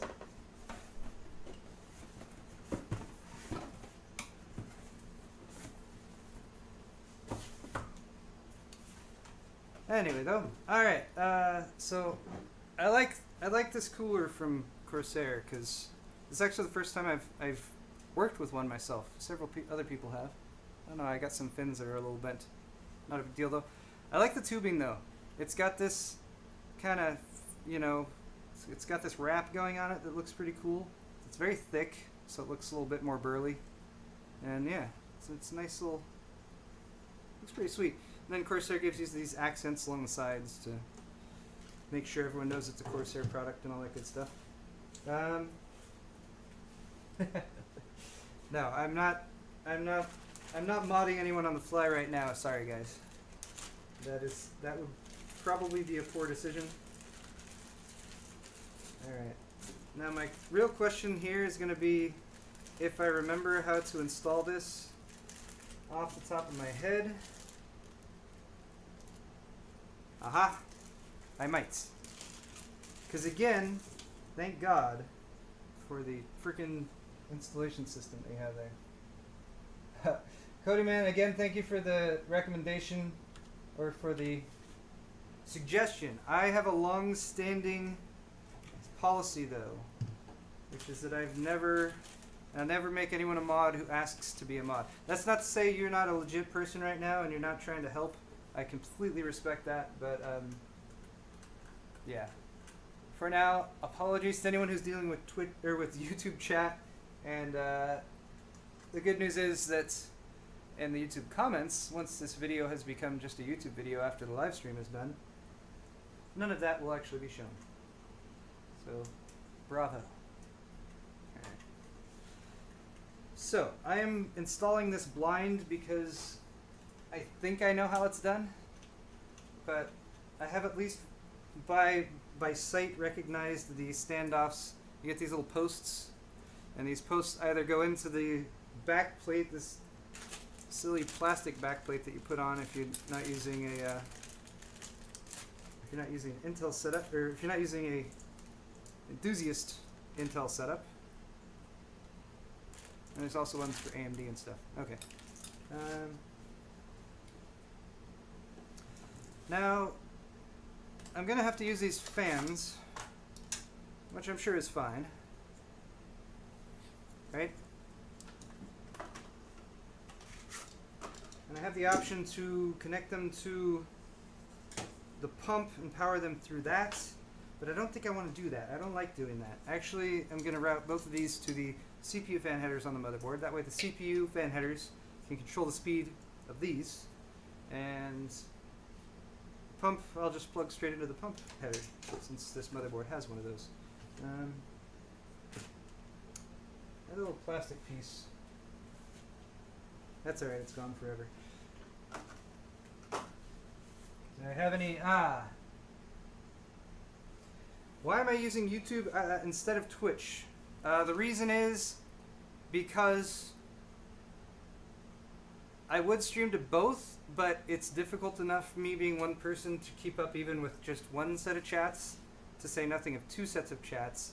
Also, my original intent was to get all this set up and stream with OBS, because that's where I actually had this set up before.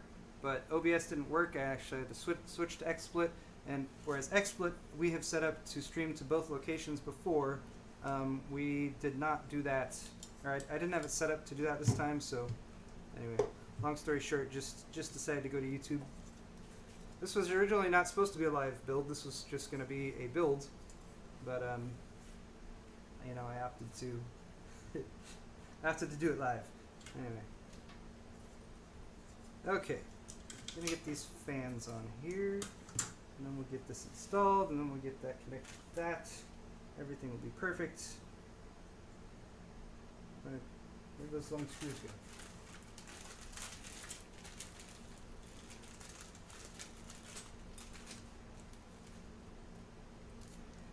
Yeah, the installation process for any computer is going to be significantly longer if you have an aftermarket cooler. That's just kind of how it goes. I don't know of a better solution for that. There's still no good like aftermarket CPU cooler that's come out that I look at and I'm like, yes, that is how aftermarket CPU coolers should be installed. It is both easy and feels secure. I don't know, that's just never come across that in my lifetime.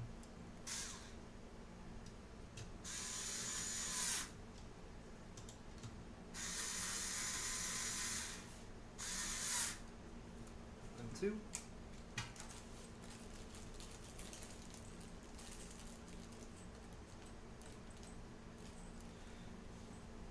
Yeah, it confuses me as I have no idea. Is that supposed to say something? It's very weird. Anyway, though.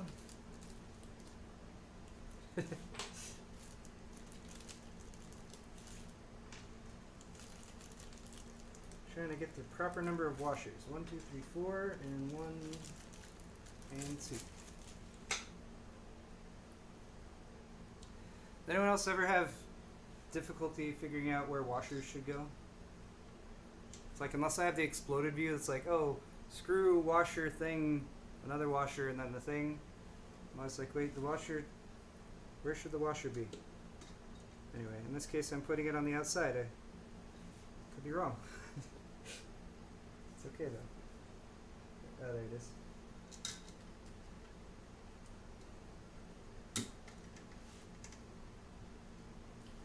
Can I do a Harambe build? What would be involved in a Harambe build? Also, I've been pronouncing it Harambe. That sounds right to me. Is it Harambe, though? I've also heard people say Harambe.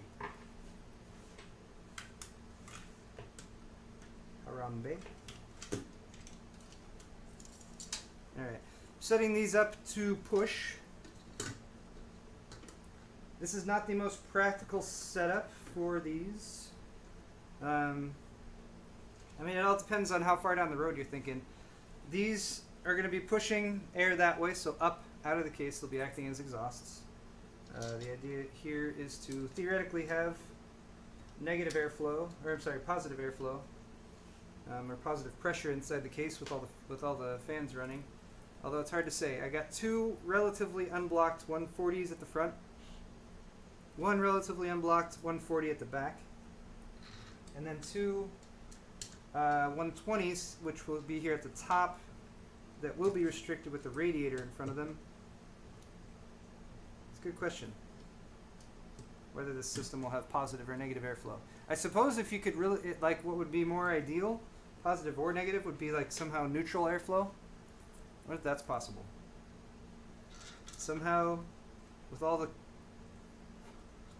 How would that even work? How would you measure that? You'd have to have some extra port on the case somewhere where you could determine how much air is going in. Or like, you know, if the port, if it flaps open, you know, then you have positive pressure. If it flaps inward, then you have negative pressure, but you want it to be perfectly still somehow. I want to do a build like that. It'd be awesome.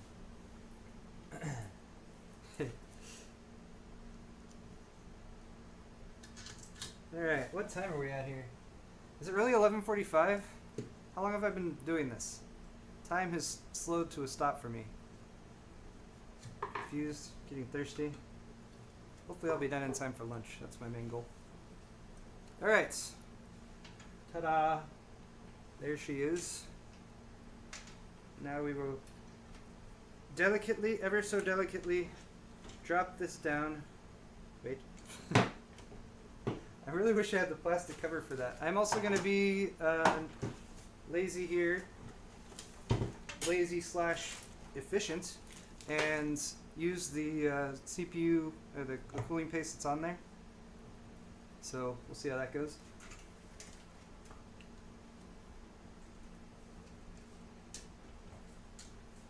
Getting those cables tucked back, dropping this down like so.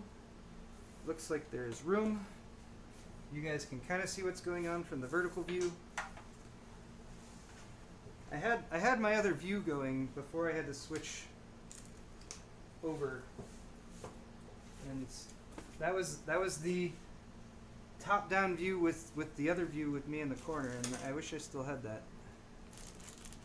These are case mounting hardware. Right up here.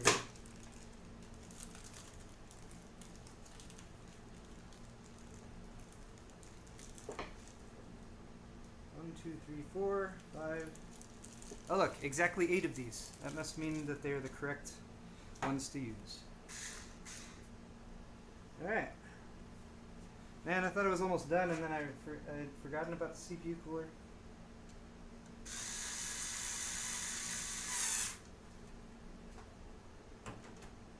I hope these are the right ones. Oh, smart. Smart Corsair. You know what? I bet this is where those washers were supposed to go. But I will say that Corsair does seem to have placed... It looks like, yeah, there's a block there that prevents you from destroying your... Prevents you from destroying your radiator by using the screws that are too long. That is super convenient. Alright, let's find an alternative. No, those are too big. Did I lose something?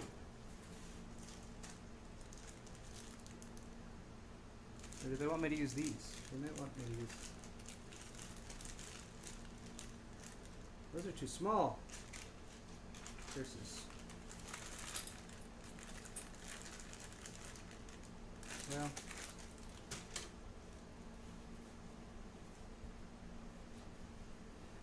how much for this case? I actually don't know off the top of my head. It's new from Corsair, and I don't think it's actually available for sale yet.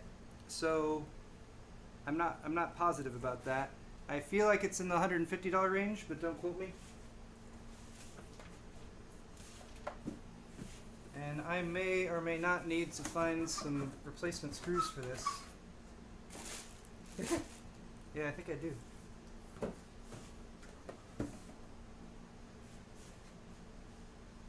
That or Corsair's. These are too long. Yeah, those are too long. I would not want to even risk that. Do you know what to do, Corsair? Help me. Tell you what, I have 2 short ones I can at least get it mounted in place. And we'll proceed from there. Just problem solving one step at a time.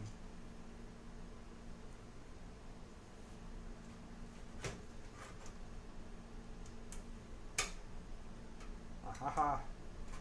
Alright, good news is I just need to find more of these and then everything will be good. Which I should have. I do have an extensive screw collection. Oh yeah, that's way better. It's way better. Why would the other ones even be an option? 2 of those, that should hold, right?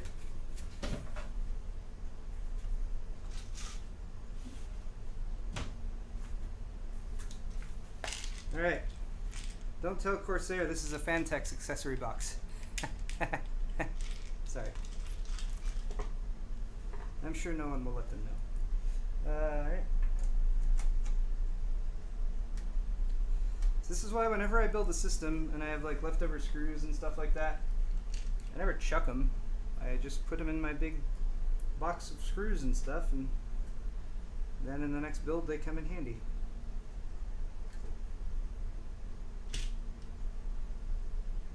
Alright, so I'm just going to use 6 to get this installed up here. Just use 2 for the center part, that should be plenty. And one more.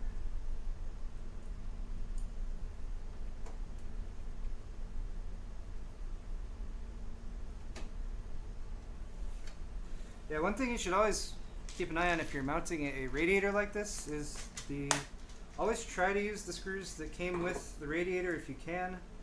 And again, I'm not sure if this is just me being confused because I have lots of stuff going on here and I set it aside wrong, or because I was supposed to have I was probably supposed to have the washers here, but even with the washers I feel like they would still be a little on the long side. But yeah, if you're screwing into a radiator, it's got these channels that go up and down. There's the fins that go in between, and those can get bent or whatever. I mean, you don't want to, but that's not a huge deal. The lines in between, the horizontal lines that you probably can't see, but they go, those are the actual channels with fluid in them. If you screw a radiator, or if you screw a screw into one of those and puncture it, then the radiator's dead, like it's gone. So that's something to keep an eye out for. Thank you for the spam in chat. You guys are awesome. Let's do top-down view again, and we will finally have the CPU cooler installed.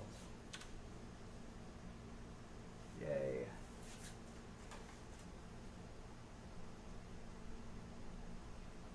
Okay.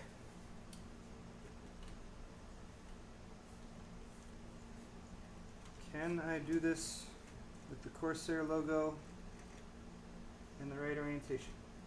I think maybe I can. Wait, there's... Hold on. Okay, I had to double check that there was nothing else on top of that, but everything should be fine. Alright, so I'm doing this. I feel like I would normally twist these cables in a different direction, but trying to be a stickler and make sure that Corsair logo is straight up. So I'll just do it this way.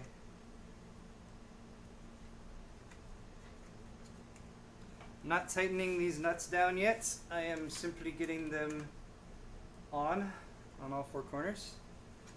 And then I will try to do the corners opposite one another. Okay. Where did my remote go? Oh, there it is. I turned off the air conditioner. We'll see how long I last. Okay. Oops.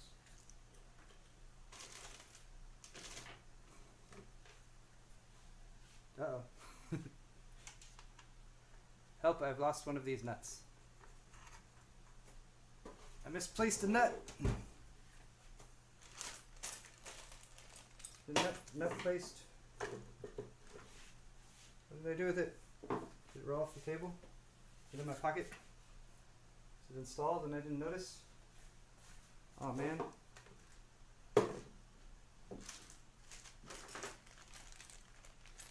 Do you guys see it somewhere and you're not telling me? Wow.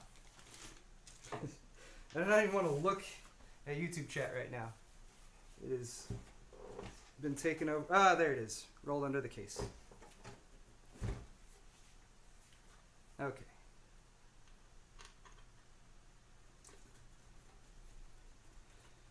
Alright, now we'll go standard CPU cooler installation, which is opposite corners. And I'm just tightening, since I can do both corners at the same time, since these are thumb screwable, I'm just doing that. A few turns on each side, and we want to get this down nice and snug to provide plenty of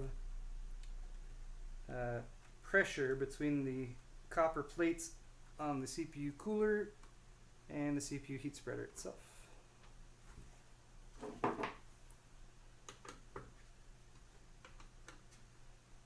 Give them all a final turn with the screwdriver. And that's nice and snug. Okay. Now this has a single power plug. I'm going to try to route this over to the actual pump connector.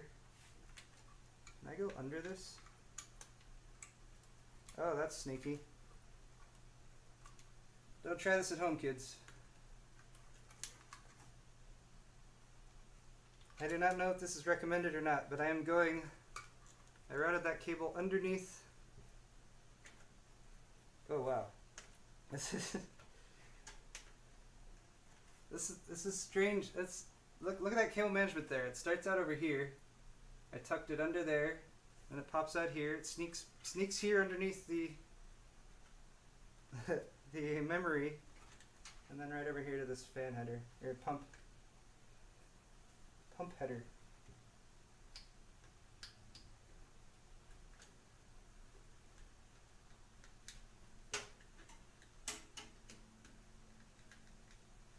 Well, that last loop of it, yeah. Sorry, I'm nowhere near the mic either. This last loop here I had a harder time tucking in, but it's okay. All right. Next, these, I'm not even going to use these, so I'm just going to tuck them back out of the way.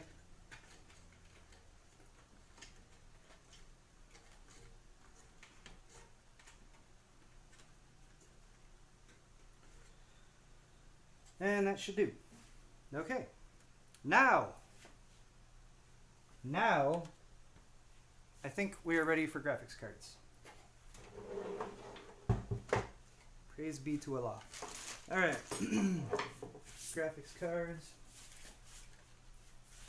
At this point, I should give a shout out to Kyle, because one of these is his.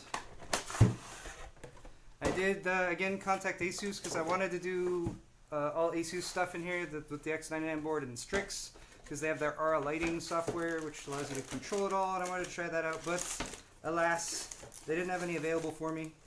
They all got sent out to other people, so I might still do an ASUS GPU review in the future, hopefully, but for the purposes of this build, just wanted to get it all together. And these EVGA for the win cards are no slouches in the least. In fact, I believe these just won like Customer Choice Award on Newegg or something like that. Hatarenko, thank you for your donation and thank you for the hearts. Right back at ya. You can tell which of these is which because I boxed mine up a lot better than Kyle's. Kyle's a little haphazard.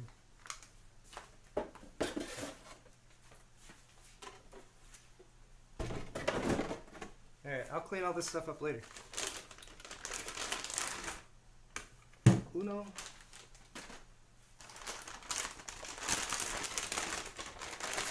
Dos.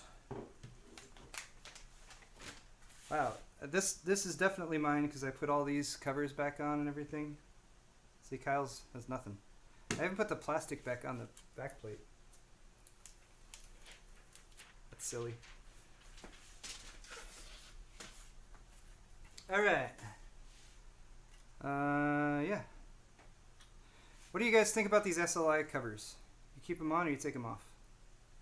I'm always on the fence about that. Kyle's has weird stuff on it. It's like dusty. There's strange foreign markings.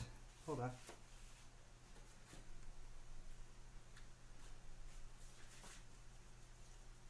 There we go, nice and shiny. Okay. Do mine in the top slot, I guess? Oh wait, I gotta remove these. I feel like we're in the home stretch, guys. I was anticipating this build would take 1 to 2 hours, and I think it's coming up on 2 hours sometime here soon. But I'm happy with everything. Here we go. The Asus board provides single slot spacing, or, well, yeah. I don't think there's a standardized way of talking about that, the spacing. So yeah, there's one slot of space in between each of these 2 slot graphics cards. So you actually have the first slot, second, third slot, and then fourth slot is where the next GPU goes in. I prefer that, especially with these style cards with the fans on them. You want to have plenty of airflow to those if you can.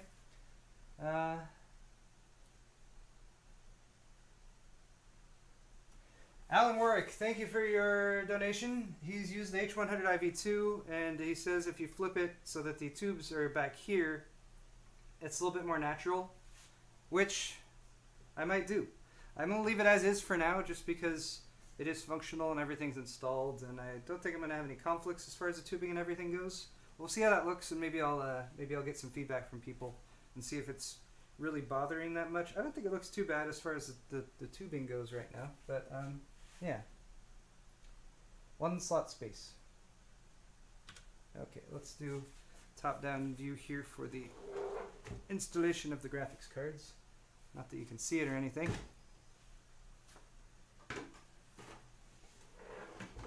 That's better.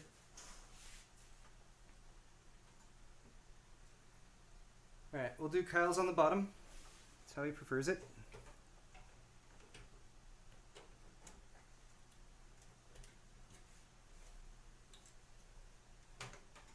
Okay. You know, I've noticed with these steel reinforced slots is they don't give you quite that like snap in, yeah, it's installed feel. Take a little bit, it's more just like it slots in there and then you kind of seat it a little bit, wiggle it around, flip it and reverse it or something.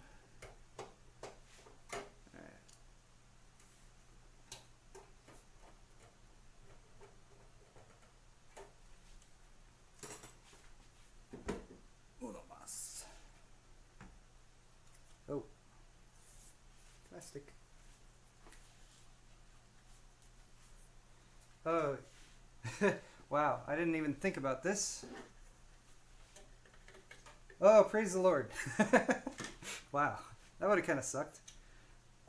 Did not consider, but fortunately it's not a problem. So I have a high bandwidth SLI bridge for this because if you're using the new GPUs, the new 10 series GPUs from NVIDIA, they want you to use high bandwidth, the high bandwidth bridge for SLI. And yeah, I have one. It's a gigabyte bridge. And I realized that it might not be the right spacing, but it is. Just like that. Okay. It will not blend in with the system at all, but it's the only high bandwidth SLI bridge I have right now, and I'll worry about it later. Maybe I'll... Oh, oops. Magnetic screwdriver. You want one. Yeah, maybe I'll hit up Jacob or EVGA and see if they can give me a high bandwidth SLI bridge that would match a little bit better with these EVGA cards. Or, you know, Asus has one too. Or I just get the one straight from NVIDIA. Okay. Ta-da. Alright, let's do that bridge since I was thinking about it. HB SLI bridge. Now we just need power. Power to the GPUs. System's getting heavier.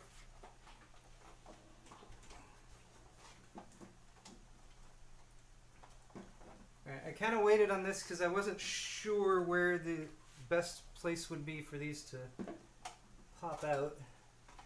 I guess I have 2 of them right here. I'll do that. I'm gonna do just above each card. Will come up in the back.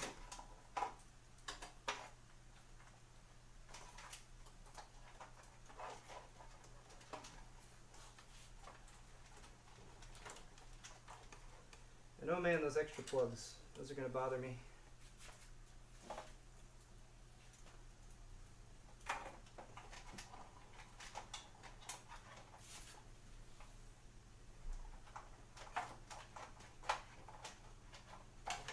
Uh-oh.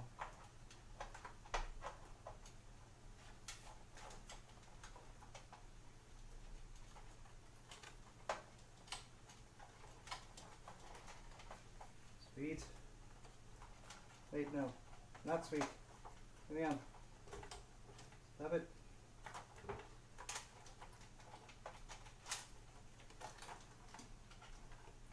Okay. It got caught on the fan cable and it was pulling the fan cable out.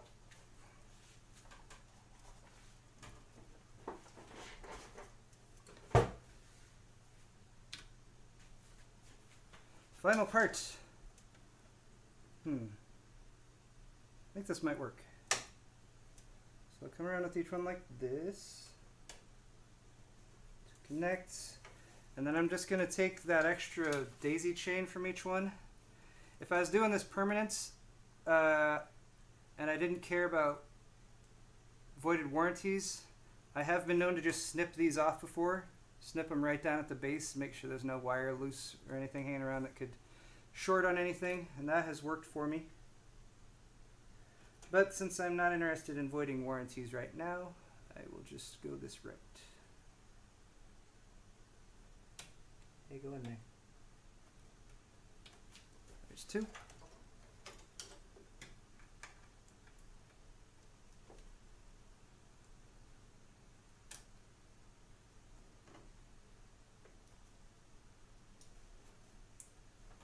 Three.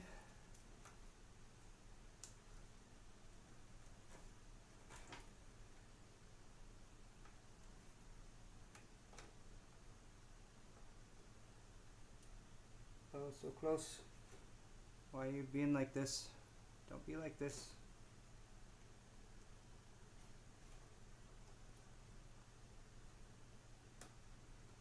And four. Yay. Alright.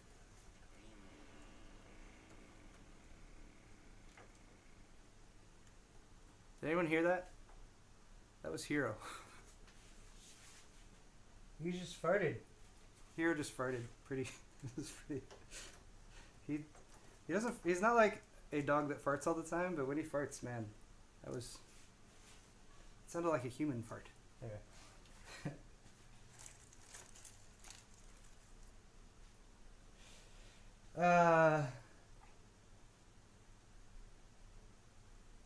Rob Woodby, thank you for your donation.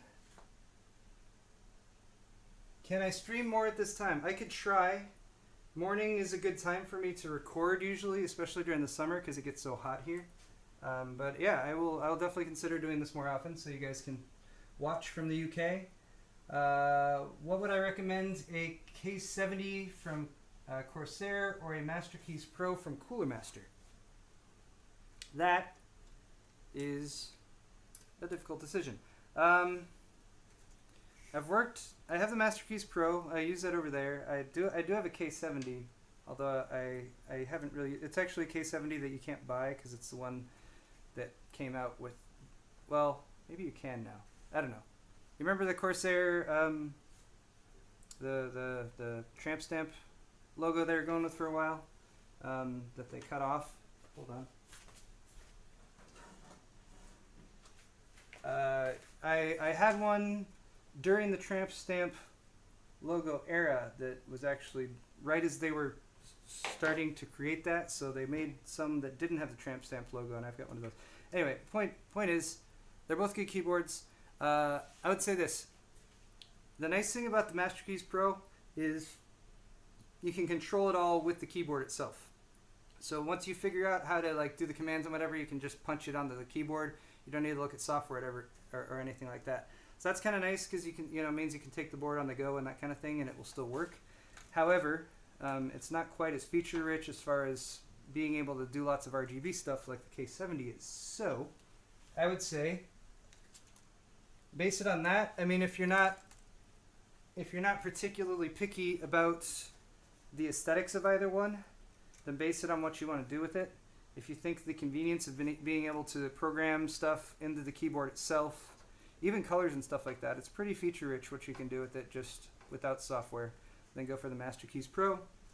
If you want to be able to do more stuff via software, Corsair has much more well-developed software, but it is a bit confusing to use. I haven't used it recently. I don't know if they've made any changes to it or anything like that, but that would be my advice on that question. I hope that helps. All right. I think these are connected. This is not ideal. I could do more stuff to that to make it look nicer, but you know what?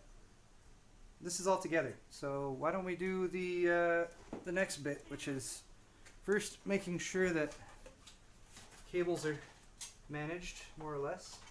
Which, sure, this. Oh, you know what I haven't done? Oh crap. That's a miss. Oh, thank God. All right, there's still room. I never plugged in these two fans for the H100i. Hold on.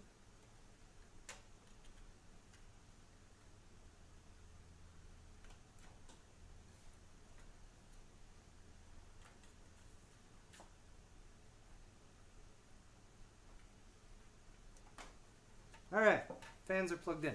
So that would be a big pain in the ass if this case wasn't as big as it is. The case is tall enough that even with the fans and radiator installed, I'm still able to access the top row of the motherboard, so that's kind of nice. Sometimes they're more condensed, and this blocks that completely, and I would have had to pull that off in order to, or at least pull it out of there in order to reinstall that. Let's put this thing back together, though. Front goes on first. Not mistaken. That's not the front, that's the top.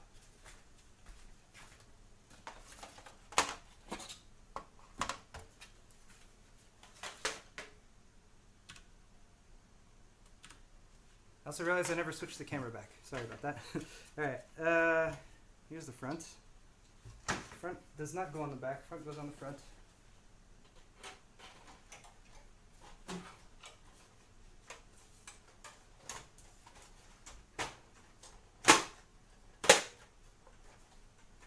There we go. Now the top. Ta-da.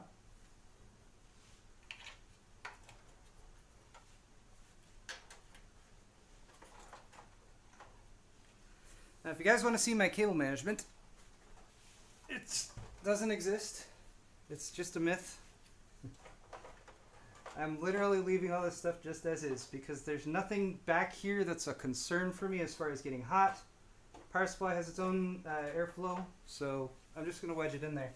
Again, my plan is to do more, a little bit more work on this. I'm going to do a follow-up video where I do some testing and everything. So for that, I might make some changes or move some stuff around or whatever. But since this live build has already gone about 2 hours or so, yeah, it's just about the 2-hour mark right now, I believe. I should probably proceed. I've also just now noticed that taped inside this side panel is another another mesh. It goes on, yeah, wants to go on that way.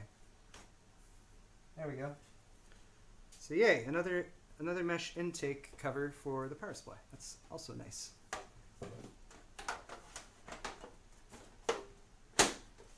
And yeah, I was right. The front side of this side panel is completely held on by this front piece of the case there, so it won't go on with that front piece off. Thumb screws.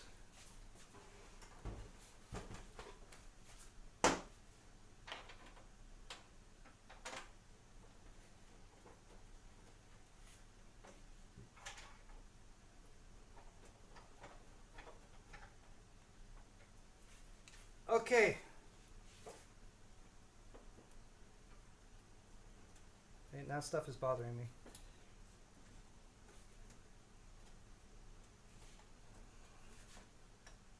Whatever, it's fine. God, it's heavy now.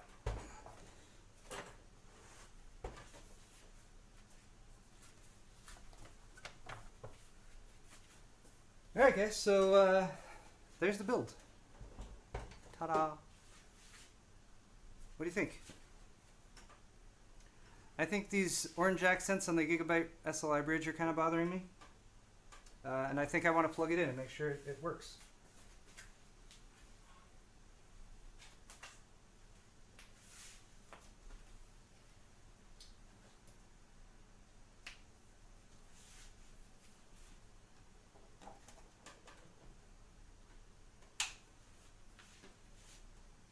How are things looking? Looks alright to me. Hey, we have lights. That's good. Time for power.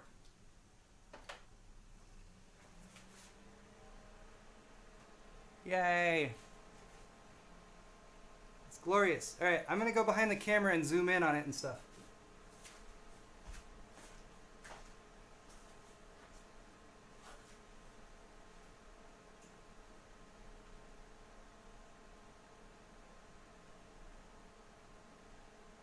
That's as far as I can go.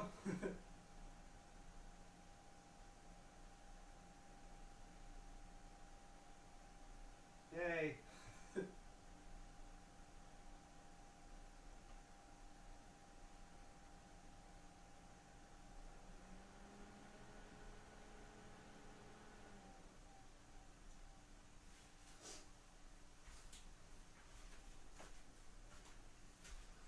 Okay, so that was a sexy close-up shot you guys got. That was as far as I could zoom in with the camera from that angle, but everything's working, so that's good. Fans are working. Got the LEDs in the front, LEDs in the back. Wait, it's got kind of a white and blue thing going on right now. Yeah, not bad at all. Anyway, guys, I am going to cut off this live stream. Again, more content coming on this build. I'm going to do some work with it, do some testing, some benchmarking, do a follow-up video just like I did with my $1,200 build that I built last month. I've got 2 more builds coming up this month as well. I did the monthly builds just a couple days ago that I always do at the beginning of every month, and for those I'm not going to be building the $15,000 build. I'm sorry. It's just a little bit too much for me to gather together, but I do plan to build the $500 builds, so that should be fun. And then my wife's build, I'm finally going to be rebuilding that actually probably later this next week. So stay tuned for all that. Thanks you guys so much for watching. Thanks to everyone who hung out in chat. Wait, I have one last green message. Brendan's, thank you for your message, and he says the radiator orientation is just fine. I think it's doing a fine job right there. Actually, you know what I should... Okay, one more thing before I close. I'm going to do this. Put the side panel back on. I will also say that after some initial noise, everything calmed down very. Like I've done nothing as far as adjustment wise in the BIOS or operating system, and it's staying very quiet. Ah. Oh no. Oh, Corsair. Okay. Sometimes they put the plastic on the plexi before they like install the plexi, and then the plastic goes underneath some other piece, and then you can't remove it. How am I going to get this inner piece without scratching the thing?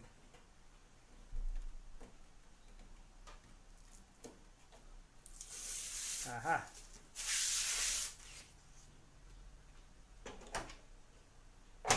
There we go. Ta-da! Alright, build is builded. And there she be. The front angle shot. There's a reflection now. Alright, that's probably better. Okay, now I can wrap things up. Guys, thank you so much for watching this video. Thanks to you guys again who have been watching live. Sorry chat was a bit chaotic, but thanks for sticking with it. Leave me comments down in the comment section. Of course, let me know what you think of this build. Links to all the parts I used are in the description. More stuff coming soon like I already talked about.